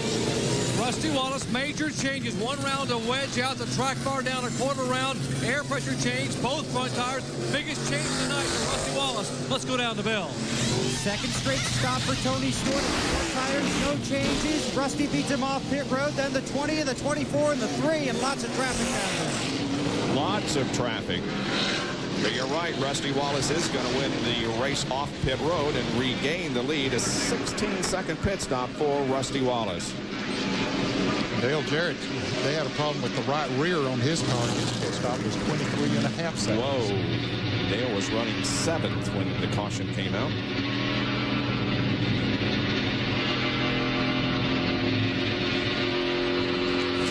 Well, the track crew is checking over the racetrack, and all appears to be well. All the trucks, it seems, is going back to their assigned location, so this could be a short caution period.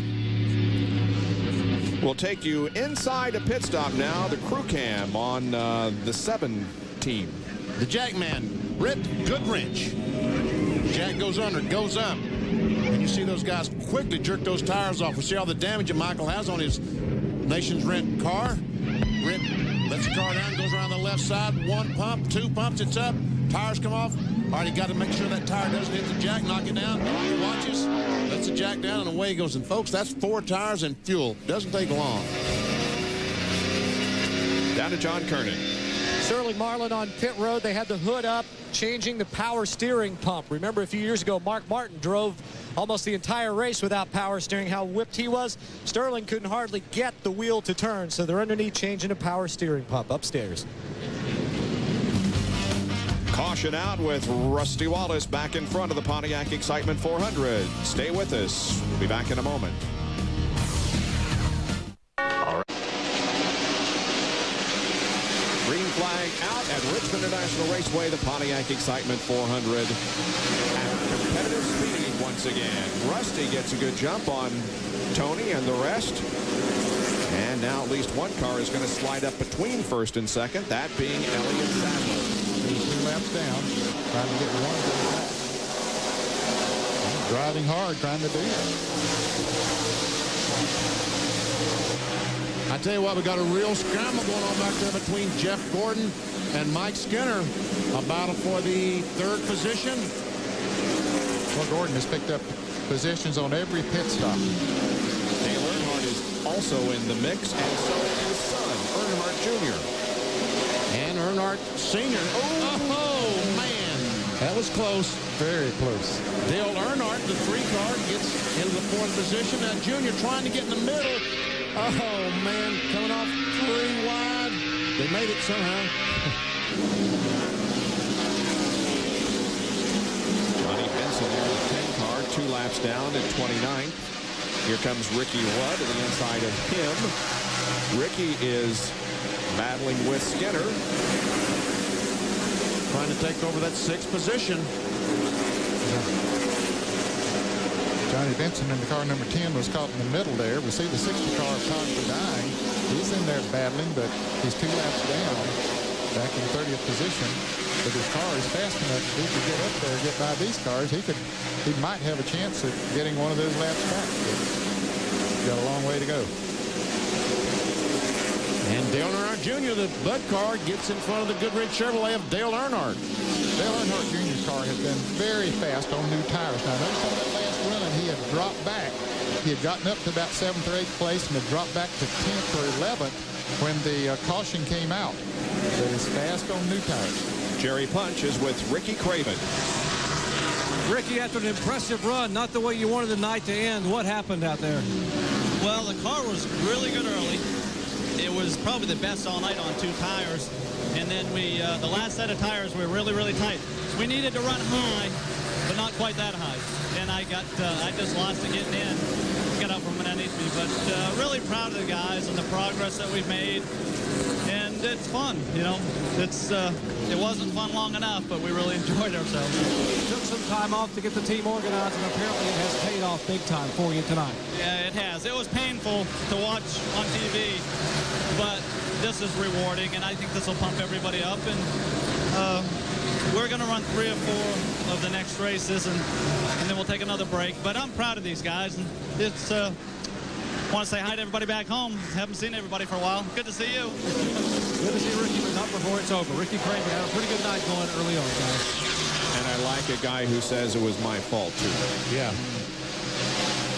Well, Bill Elliott now runs in the 13th position. Right behind him is Kevin LePage, FamilyClick.com. And right behind him comes Kenny Schrader, John Andretti, 15th and 16th. Dale Jarrett's in that group. DJ had just passed the 43 of 4 or 5 laps ago and was on the outside of Bill Elliott, which is Bill's up to 13th, and DJ almost got into the wall off the turn 2. He got squeezed out there, but got off the gas, and now is trying to gain momentum again. Matt Kenseth there in the 18th position.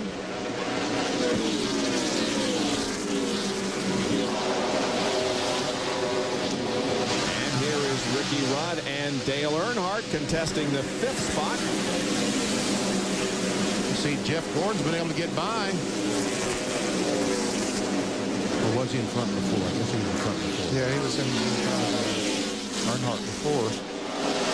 John Kernan has more on Dale Earnhardt running 5th. Just before Dale Jr. passed his father, Dale Sr., Dale Sr. radioed in and told his crew chief Kevin Hamlin that the car was just a little bit too tight. Kevin Hamlin said 10-4, so Earnhardt trying to ride it out right now. He seemed to run pretty well on long runs, so maybe the car will loosen up a little bit once some more heat and wear and build up air pressure buildup gets into the tires. But it looked like that time to me, did he come close to hitting the wall on turn 4? Came awfully close, John, but I don't think he hit it. The 99 car of Jeff Burton, the Excite car on the outside of Bobby Labonte. It's a battle for the 8th position. Martin, who was up in the 3rd spot, falling back to 10th. I guess he must have had a bad pit stop that last time. When I say a bad pit stop, all we're talking about is a second or so. Going from 3rd back to 10th. There's Mark Martin back in 10th position. So Mike Skinner, there's Skinner on the inside of Dale Earnhardt. Earnhardt got by him a little bit ago, and it almost got together off turn 4. Teammates running side by side through the first corner. And Bobby Labonte looks like he might make it 3, huh? I don't think Labonte's going to do that. No, he's the points leader. He said that wouldn't be smart. That is a good point, Ned. If he was 6th in the points, he might, but not as a points leader. And Nemechek, the Oakwood Homes car, in the middle of all that, he's a lap down. In 26th position, 25 cars still on the lead lap. And 3 cars out of the race. Mike Bliss, Kenny Irwin, and Todd Bodine, all 3 from Cracker, now make the Ricky Craven car also out of the race. So 4 are on the sidelines. Everybody else still running.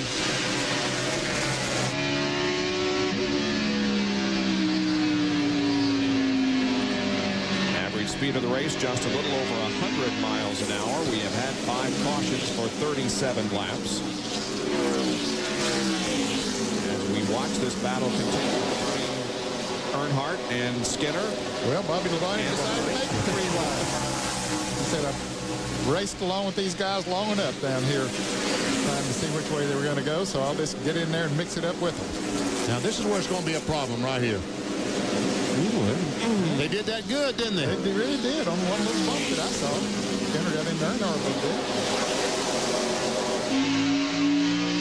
Man, oh man. Wow. So Bobby will stay on the lead. They told him not to pit because because Rusty didn't come on, but it was too late. Earnhardt was already past the entrance to pit road, so they're going to go ahead and change 4 tires. Bobby Labonte coming down pit road as well to get service after that spin. But 4-tire change, no adjustments for Dale Earnhardt. They talked about taking 2 tires, and then they said, no, nobody's coming in. Go ahead and stay out. And Earnhardt said, well, it's too late. Several take advantage of this caution to come in for pit stops. We go down to Bill Weber, who's there with Bobby Labonte. And Bobby Labonte, of course, brought out the caution. A lot of traffic as his team finishes up on the right side, then swings around to the left. Now Jimmy Makar has told him, you're going to be okay. Take your time. Make sure you get it right. There's a tire laying on the right side of that car. And they bring it back over. We'll have to see if they come back in. Caution is out. 264 laps on the board. Rusty Wallace, Tony Stewart, Dale Earnhardt Jr., your leader.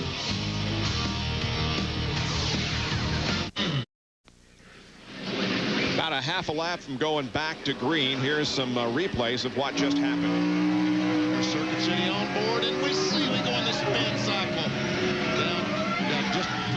I was really concerned that Bobby might back across the racetrack. He didn't. Everything is fine. He's now, but unfortunately, he's now back in the 25th position as we get to green. Last car on the lead lap. Here is Todd Bodine in that car number 60. He was fast. He was one of the fastest cars on the track. He would like to get in front of Rusty Wallace and get one of those laps back. He is 2 down. 28th position right now. And boy, he's got a good run, doesn't he?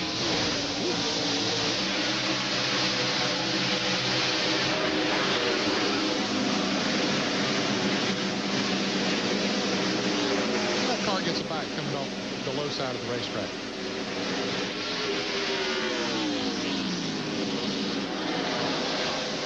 Rusty might be well served just to tell you, hey, go ahead. Oh, Todd's almost. Oh, nice save, Todd. Almost. Good job. No kidding. That was a great job. It sure was. All that momentum lost, though. Yeah, and Tony Stewart got that right. So he's got 2 cars fast now to get one of those laps back. I think when he does that you get that right rear really warm, and it takes a few laps. Ray Evernham was telling me in California, when you do that, you get the right rear really warm. It takes a few laps to get back to its normal temperature and start getting the grip it did beforehand.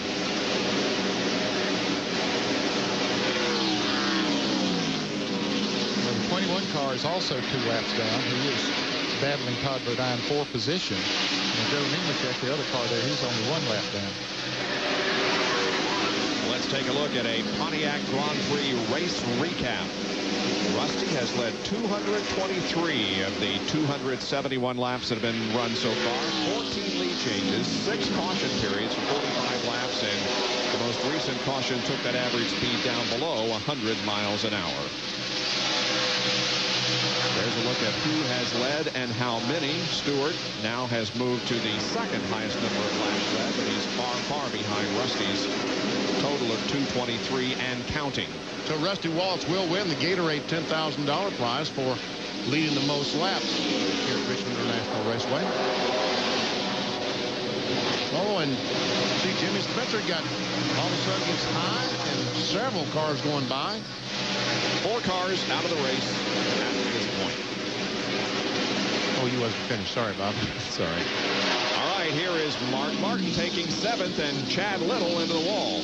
Oh, man. Heavy contact. You know what's probably going to happen here? That is heavy contact for Chad Little. The caution is out. He's trying to get out of his car because there's smoke coming out. On the fast fire inside or what. But Dale Earnhardt might be leading this race because if everybody pits, he's going to be staying out there a bit. Let's see. Chad was running in 21st position when the car hit the wall, and he climbs out over at the exit of turn number 2 at the beginning of the backstretch. He appears to be okay, but anxious to get out of that car. Well, there's a lot of flame over there, and that's what he was trying to get away from. And the pits are open. We'll see who, if anyone, chooses to come in. And most of the leaders are. Yep, Earnhardt will stay out there. He was just in not long ago. Down to John Kernan once again. Jeff Burton's crew still trying to tighten the car up. An air pressure adjustment in the left rear. They've got the right sides off. So they'll swing around to the left side. A 4-tire change to Dr. Jerry Punch and Rusty Wallace's pit. They just pitted 36 laps ago, but they still are going to be very, very close on fuel. Lap 275. 4 tires, no adjustment for the leader, Rusty Wallace. Left side tires going on. He's down and away. Let's go down to Bill. Left side tires are on the 20. He's going to be right there with beat the 24 and the 2 and race the 8 and the 31 off pit road. 31 still sitting in his stall. And here comes Ken Schrader and Ward Burton and Jimmy Spencer out of the front pit. So everybody is out now, and we're waiting the cars not on the lead lap to come down.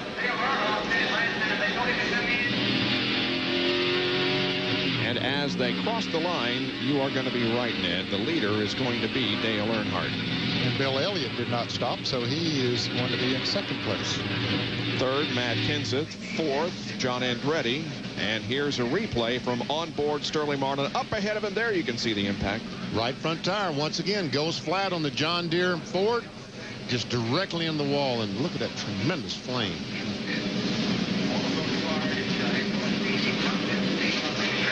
All this coming at the 276 lap mark. So Dale Earnhardt leads the Pontiac Excitement 400.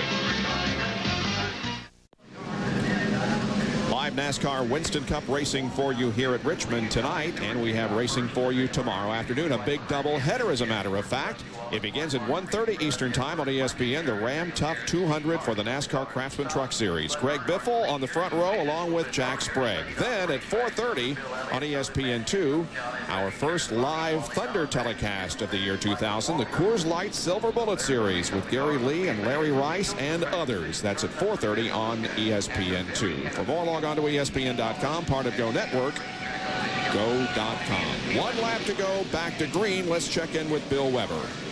And just want to update you on Bobby Labonte. First of all, that tire on the right side of his car on the previous pit stop was not his tire, so there's no penalty. But his tire carrier, Scott Hewitt, did twist his knee.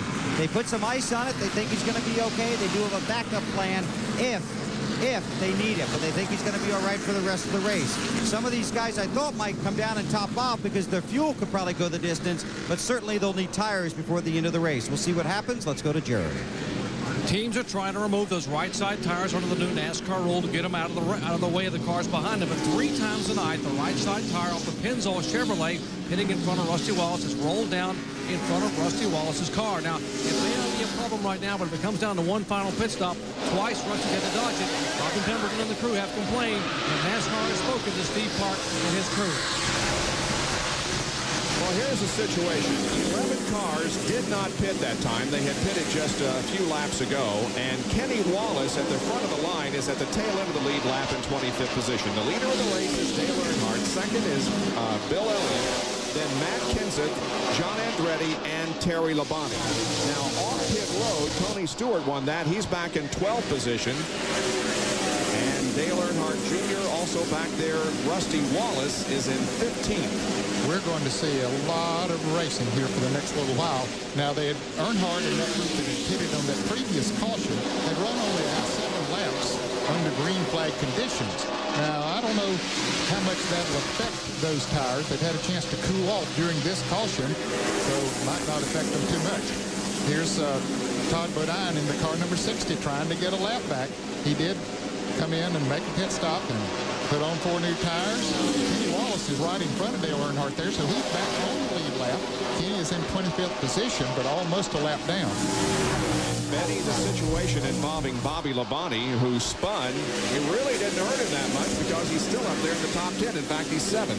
He restarted 25th. He's now in 7th position. You're right. He did not stop. He stopped after he spun, changed 4 tires. This time, along with 10 others, he decided not to pit. But we do see his teammate, Tony Stewart, now going by Bobby Labonte. Now Dale Earnhardt Jr. coming up trying to challenge. These guys did stop and change tires. That moves Tony Stewart up into the 7th position. Wally Dallenbach is 6th, and a great run for Wally in the 75 car. And there is Rusty Wallace as he comes to the inside of Michael Waltrip. Takes over the 11th position. And Terry Labonte and Bill Elliott are battling for the 2nd position, and Labonte has a bit of an edge.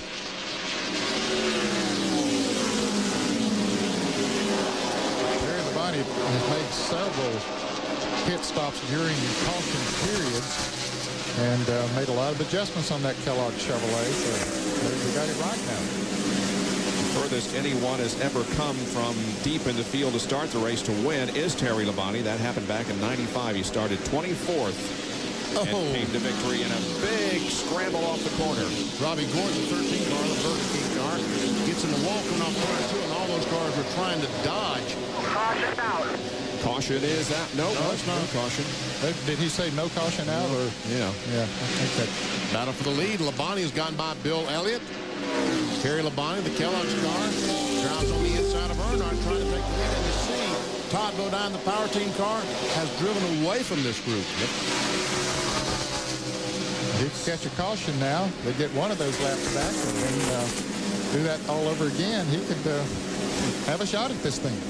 Terry Labonte goes into the lead. And that's the second time in the year 2000 he has been out in front. He also led 3 laps at Texas.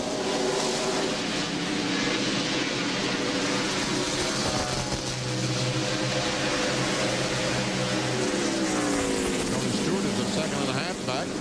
Rusty Wallace is back in 12th spot, mired about 3 1/3 seconds behind the leader.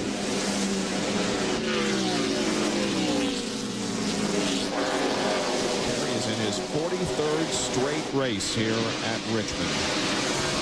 Wow. 3-time winner, most recently in 1998. He, of course, among those who has not won an event so far this year. Neither has Bill Elliott or Terry Labonte or John Andretti, and they're 4 of the top 5 at the 291 lap mark. Terry Labonte leads the Pontiac Excitement 400 here at Richmond International Raceway in Henrico County, Virginia. About a 1.5-second advantage on Dale Earnhardt and Tony Stewart, who are fighting it out for that runner-up position.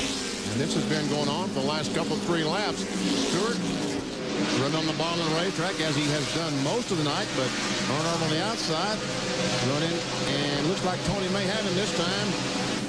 Spotter clear, high. Yep. Here, coming back on the outside. Stay down. He's out there. That's what that spotter's saying.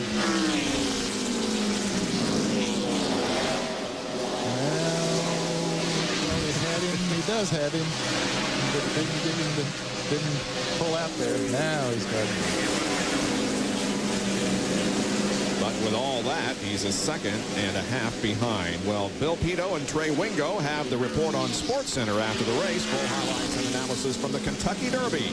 All the post-reaction from this race and a preview of the next Heat Suns-Lakers series that starts tomorrow. SportsCenter following the Pontiac Excitement 400 here on ESPN. That Kentucky Derby was awesome. Did you see that? I did not see that. I think I was having dinner. One of the few times the favorite won here in a while. As a matter of fact, since 1979, went through all the 80s and all the 90s without the favorite winning. In the first Kentucky Derby of the new millennium, we see the favorite Fujiyashi Pegasus winning the Kentucky Derby. I'm impressed. I am Those too. big words. Thank you. Why would they name it that? I'm sure there's a good reason. Well, Dale Jarrett and Jeff Burton are racing back here for the 13th position. And Mike Skinner right there, and they touch a little bit. Yeah, we'll see some smoke out of Mike. I think that he has knocked the fender in on the left front tire. I think that's where it's coming from on Skinner's car. Looks like it's definitely pushed in. His left front fender is. Well, he's got that brake really glowing. It isn't rubbing too bad. There we see it down the backstretch. We see some little smoke from it, but it isn't too bad. Now Mark Martin comes up to challenge Rusty Wallace for the 11th position. Rusty has not made the move toward the front that we thought he might. Well, they made an adjustment this last time because Tony Stewart was out running. They made the chassis adjustment, and the car maybe didn't like or doesn't like that chassis adjustment they made. There, Jeff Burton joins in there to make it a trio. Is driving the same car he won with at Martinsville. It's also also the same car he finished second with here last year in this race after starting 12th.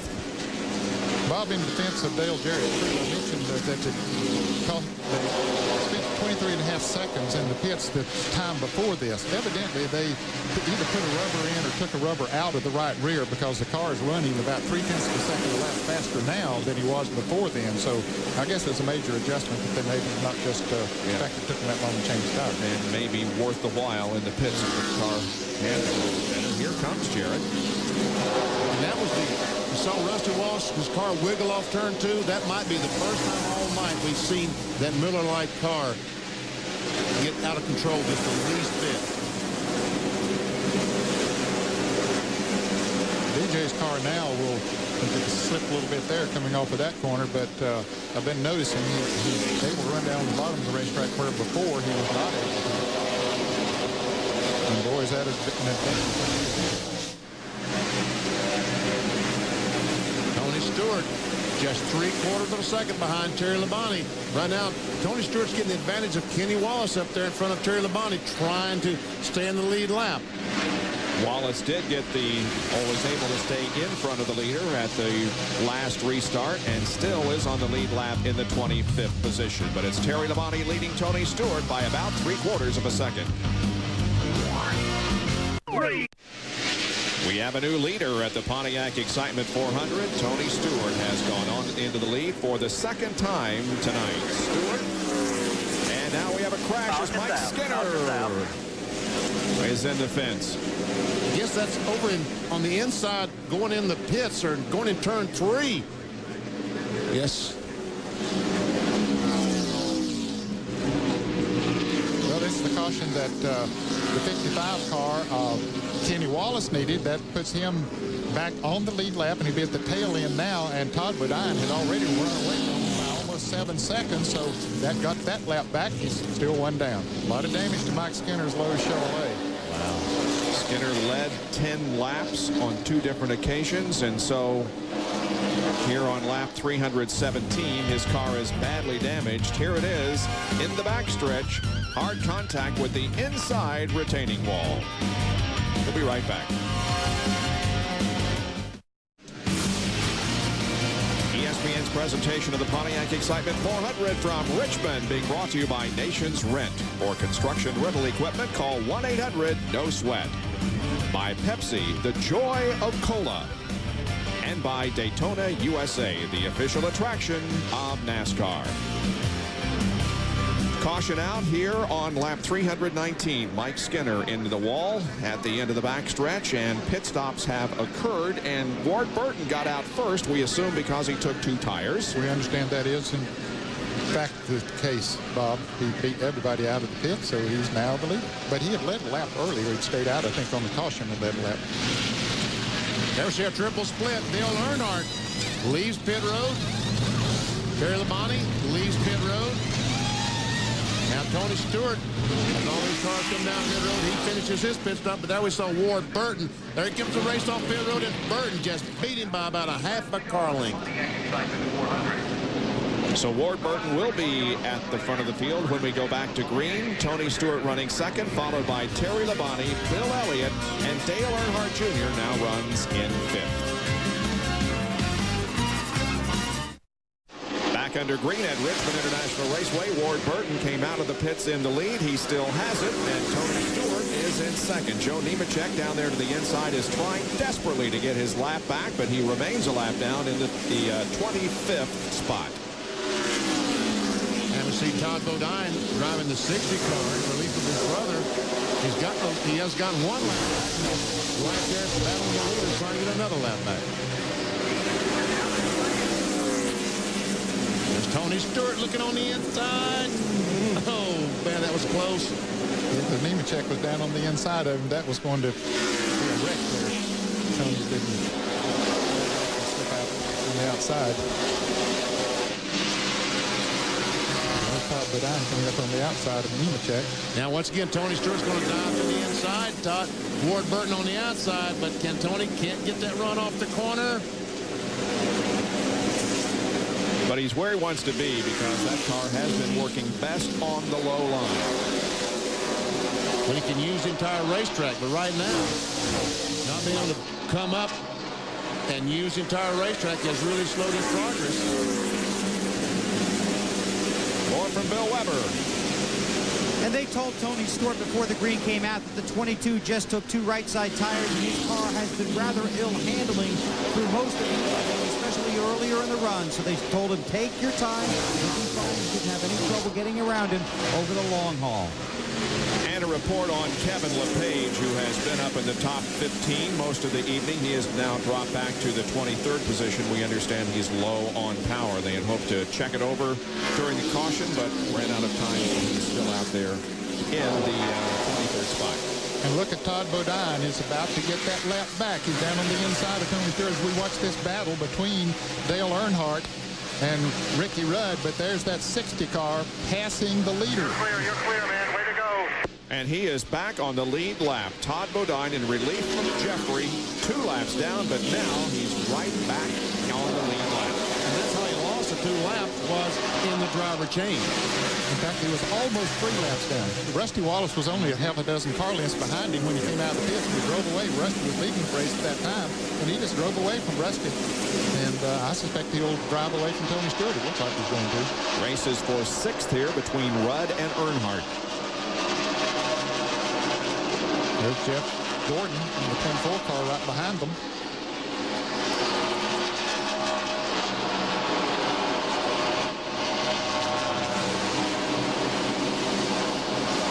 Sixth, 7th, and 8th.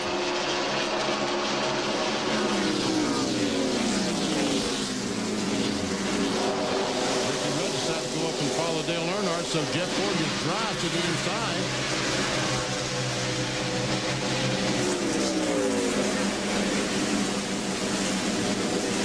Didn't work, could not get by Rudd, but Jeff can stay down there. Terry Labonte, he's moved into that 3rd position. Ward Burton with that 2-tire change still hanging on to 2nd. Here are a bunch of cars that are running. Ricky Rudd in the 7th position, Jeff Gordon in the 8th. Dale Jarrett is 9th. The 12 car, of course, of Jeremy Mayfield is many laps down. He had a problem early. He's 77 laps down. He's on the 38th position. Matt Kenseth has moved into the top 10. John? Bob, they fought their way toward the front all night long. This is a brand new car that Matt is driving. Remember, they got on the same pit sequence as Dale Earnhardt did earlier and got track position that way. But this last pit stop, check this out. 4-tire change in 14.9 seconds. Wow. So this crew is really coming together. Yeah, I thought they had only changed 2 tires maybe. That was a great pit stop. And Earnhardt Jr. takes over the 2nd position. And now here is Mark Martin taking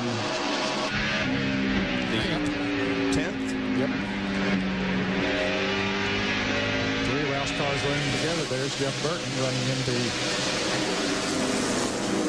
That was 11th position he took. That was Jeff Burton running in 10th position. Tony Stewart with about an 0.8 of a second lead on 2nd place Dale Earnhardt Jr. Ward Burton is 3rd, followed by Terry Labonte and Bill Elliott.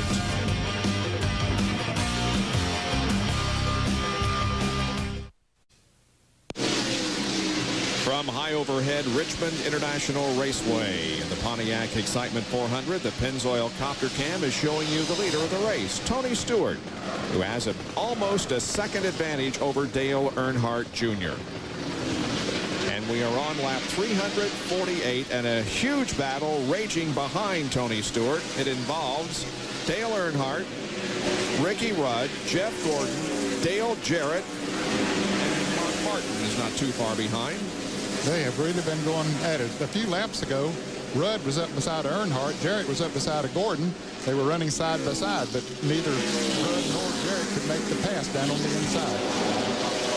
And Jeff Burton also runs in the group. Here's Jarrett to the inside of Gordon now as they contest the 8th spot. Oh, close, racing down into 1.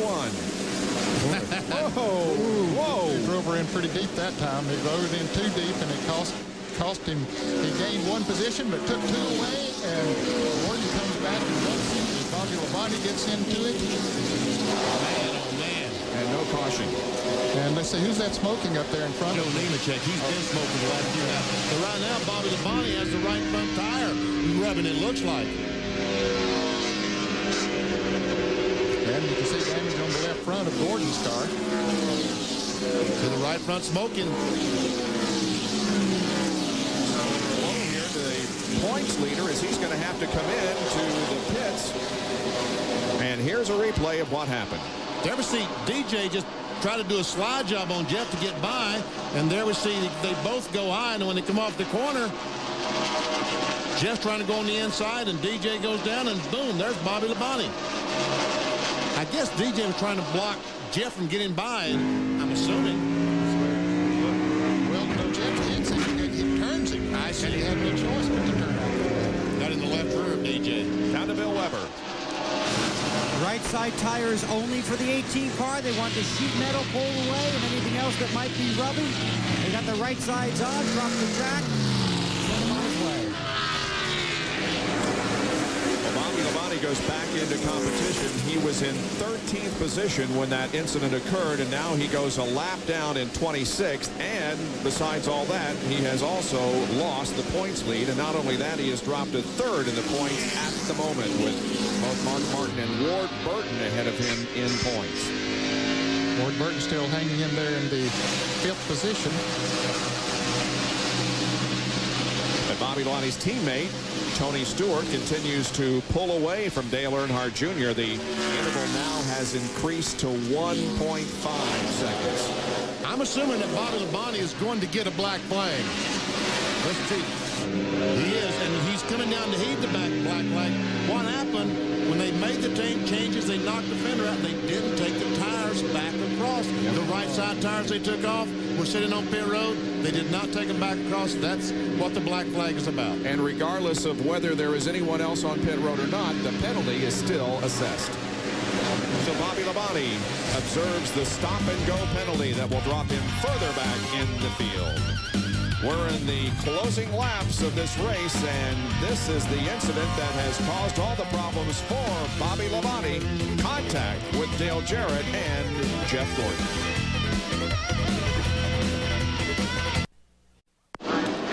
Just as we mentioned that Bobby Labonte has problems giving the point lead to Mark Martin, Mark has problems and in fact is taking his car behind the wall. He hit the wall a ton up in the 4th turn. Yeah, it came off of turn 4, and all of a sudden it just veers to the right like we've seen so many times here tonight, and apparently the right front tire cut. John Kernan. Dale Earnhardt is in. They're only going to go right side tires. 2 tires only for Earnhardt to Jerry Punch. 1 round to bite. Back out that they put in on the last pit stop. 4 tires for Terry Labonte. Left side tires going on the Kellogg Chevrolet. Let's go to Bill. It's going to be 4 tires for Tony Stewart. Several guys are going to gamble here. Stewart has his 4 tires. He's heading out. A lot of traffic down there. And he hits the 8. Collision between Tony Stewart and who? Dale Earnhardt Jr.? Dale Earnhardt Jr. We don't know. We saw the damage to the right front fender of Earnhardt Jr.'s car. We don't know about the left rear. And Tony Stewart has a flat tire. It cut the left rear tire of Tony Stewart's car. And so Stewart will make a return visit to pit road, and this will cause him to drop significantly in the standings. Yeah, there's still, 23 cars on the lead lap. And one of those benefactors of this caution is Todd Bodine. We talked about how fast that car has been. Well, he's on the lead lap now. He's going to be back to about 17th position. And here comes Tony Stewart back in to change those left side tires. These guys said, man, we just put 2 tires on there. Bill Weber. And they did a great job getting the jack underneath the car with that flat tire. He's got his left side. He's got more traffic to negotiate here, but this will be very costly. Indeed, as he's going to drop all the way back to about 24th position. Well, things have happened quickly here in the last few laps. Bobby Labonte has problems. Tony Stewart has problems, and Mark Martin also hard to the wall, causing this most recent caution, or 9th of the evening here at Richmond. Here here is the incident that has dropped Tony Stewart from the lead back to the 22nd position. Contact between Stewart and Dale Earnhardt Jr. as Jr. was pulling out of his pit stall and trying to avoid the 60 car. What happened? Dale Earnhardt Jr. has to turn around the 60, and he makes contact and cuts the tire down on Tony Stewart's car.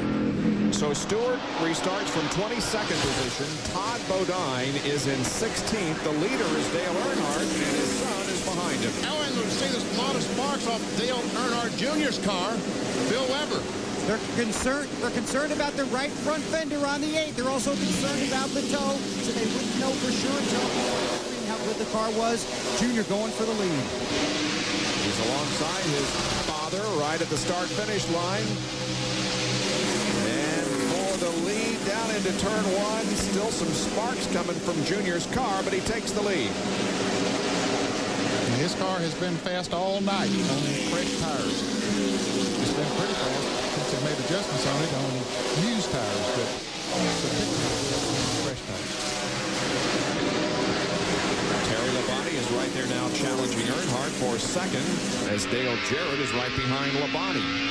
And remember, Dale Earnhardt Sr. only got 2 tires on that pit stop, and I'm afraid he's going to pay the price for that. Terry Labonte trying to get in the second spot.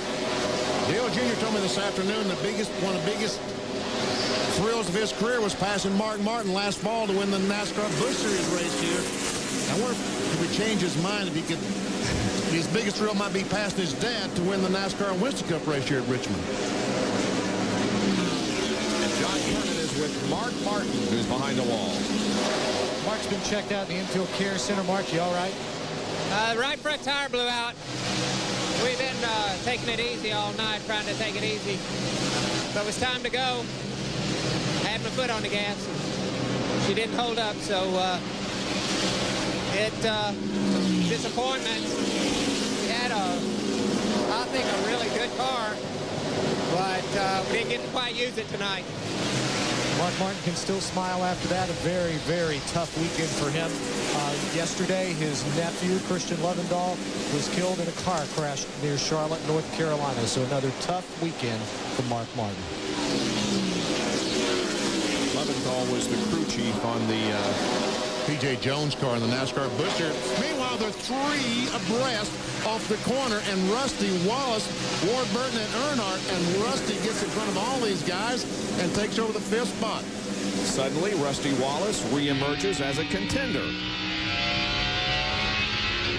Now up to 5th position. He was running back about 10th before that caution came out. Now look at the points right now. Bobby Labonte is back in 1st position. So they're really changing within the top 10 as Matt Kenseth also gained some spots.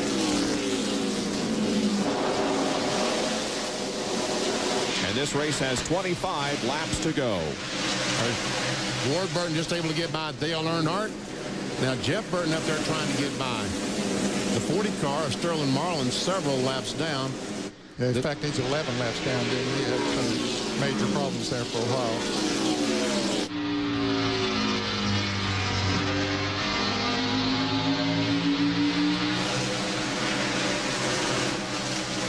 So Dale Earnhardt has now dropped back to the 8th position.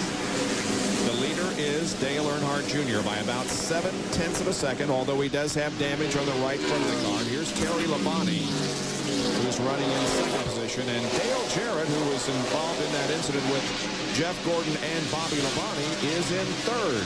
Boy, it sure didn't affect his car, negatively at least. Didn't seem to. You can see a lot of damage on the rear of his car, but doesn't seem to affect the handling that much on it. There in 4th place, Rusty Wallace in 5th.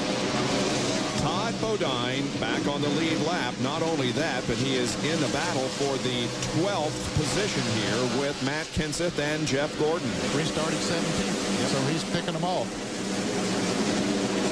He was 2 and in fact almost 3 laps down at one point, caused by the driver change when Jeffrey got out of the car, giving it to Todd, who had crashed earlier in the race. Jerry?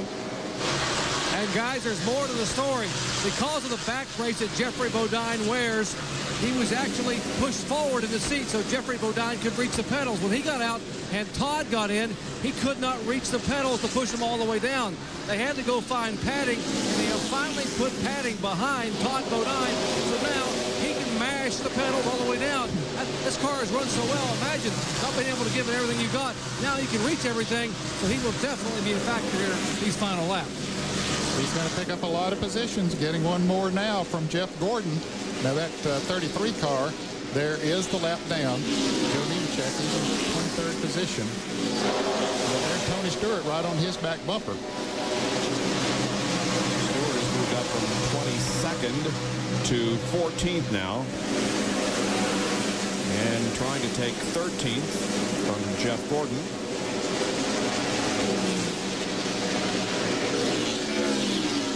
But the laps are winding down. Just 17 to go. Terry Labonte gained 1/100th of a second on Dale Earnhardt Jr. that last lap. And both of them pulling away from Dale Jarrett just a little bit each lap. Maybe 2 or 300ths of a second. But Terry Labonte is definitely gaining as we watch this battle back in the pack. Tony Stewart drives on the inside of Todd Bodine. That Home Depot Pontiac has been so good all evening. Terry Labonte picked up 0.15 of a second that last lap as we continue to watch this battle back in the pack. Tony Stewart picking up that 12th position. Dale Earnhardt Jr.'s only top 5 this year was his win at Texas. Terry Labonte's only top 5 this year was on the other short track at Bristol. He lost 0.02 of a second that last lap. It's 0.48 of a second.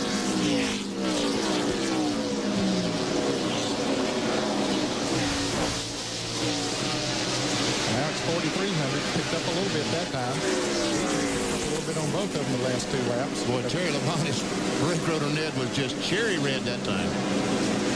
He's trying just as hard as he possibly can. He's driving his hardest. He wants to become that 11th different winner. Earnhardt Jr. has already won this year. 4,300ths the last time. Let's see what it is this time.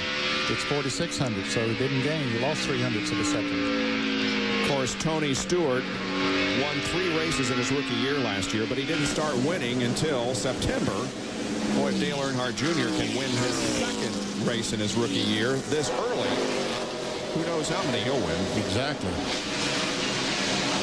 Can you imagine who would have picked Dale Earnhardt Jr. to be the first repeat winner in the year 2000? Labonte closed 0.39 of a second that time.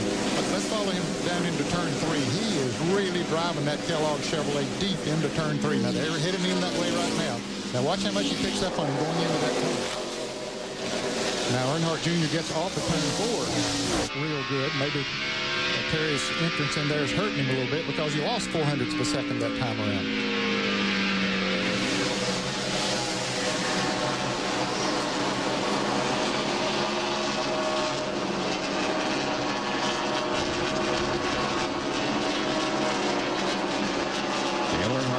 Started this race in 5th position. Terry Labonte started in 30th, the lowest start of a Richmond winner, whether it be in the spring or the fall, was in the 1971 race where Richard Petty started 28th and went on to victory. And the interval staying right about that half second as there are now coming up on 9 laps to go. Dale Earnhardt Jr.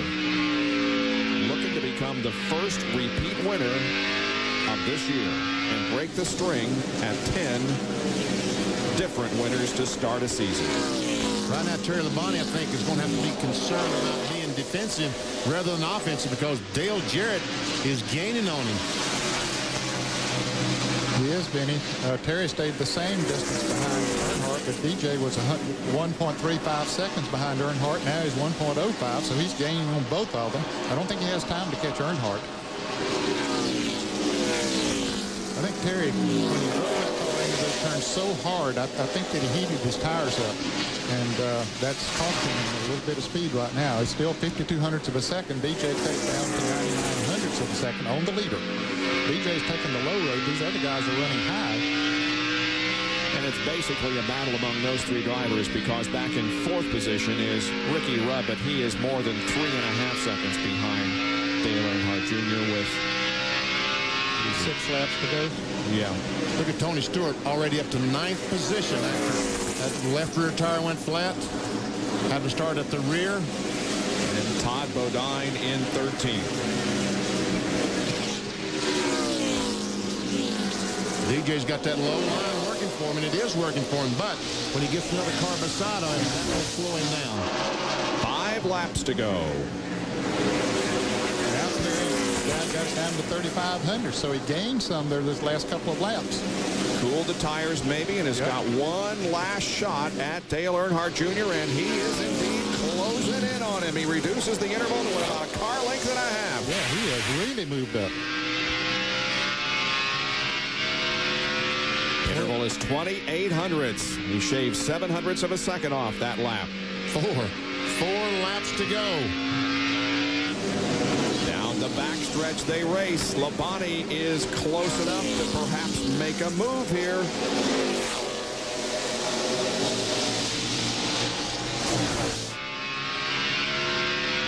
Wow. Down to 3 to go. Man, oh man.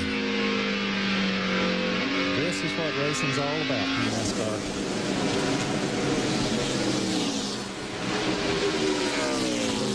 Close enough, almost sure a race. does. He's going to try the high side now. Let's see if Earnhardt pulls up there. He does. Blocks that position. 2 laps to go.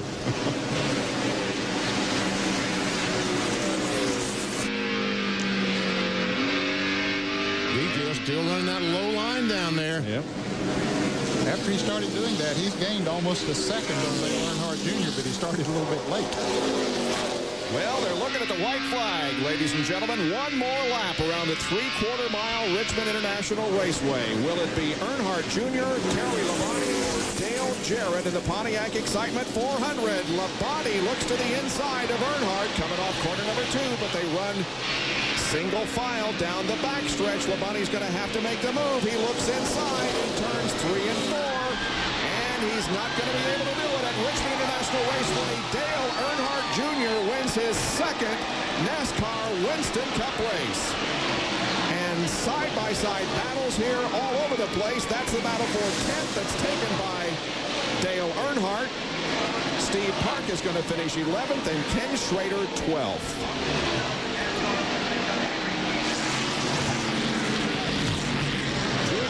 Second win comes in his 16th start. He had 2 Busch Series win here and now records one in the Winston Cup division.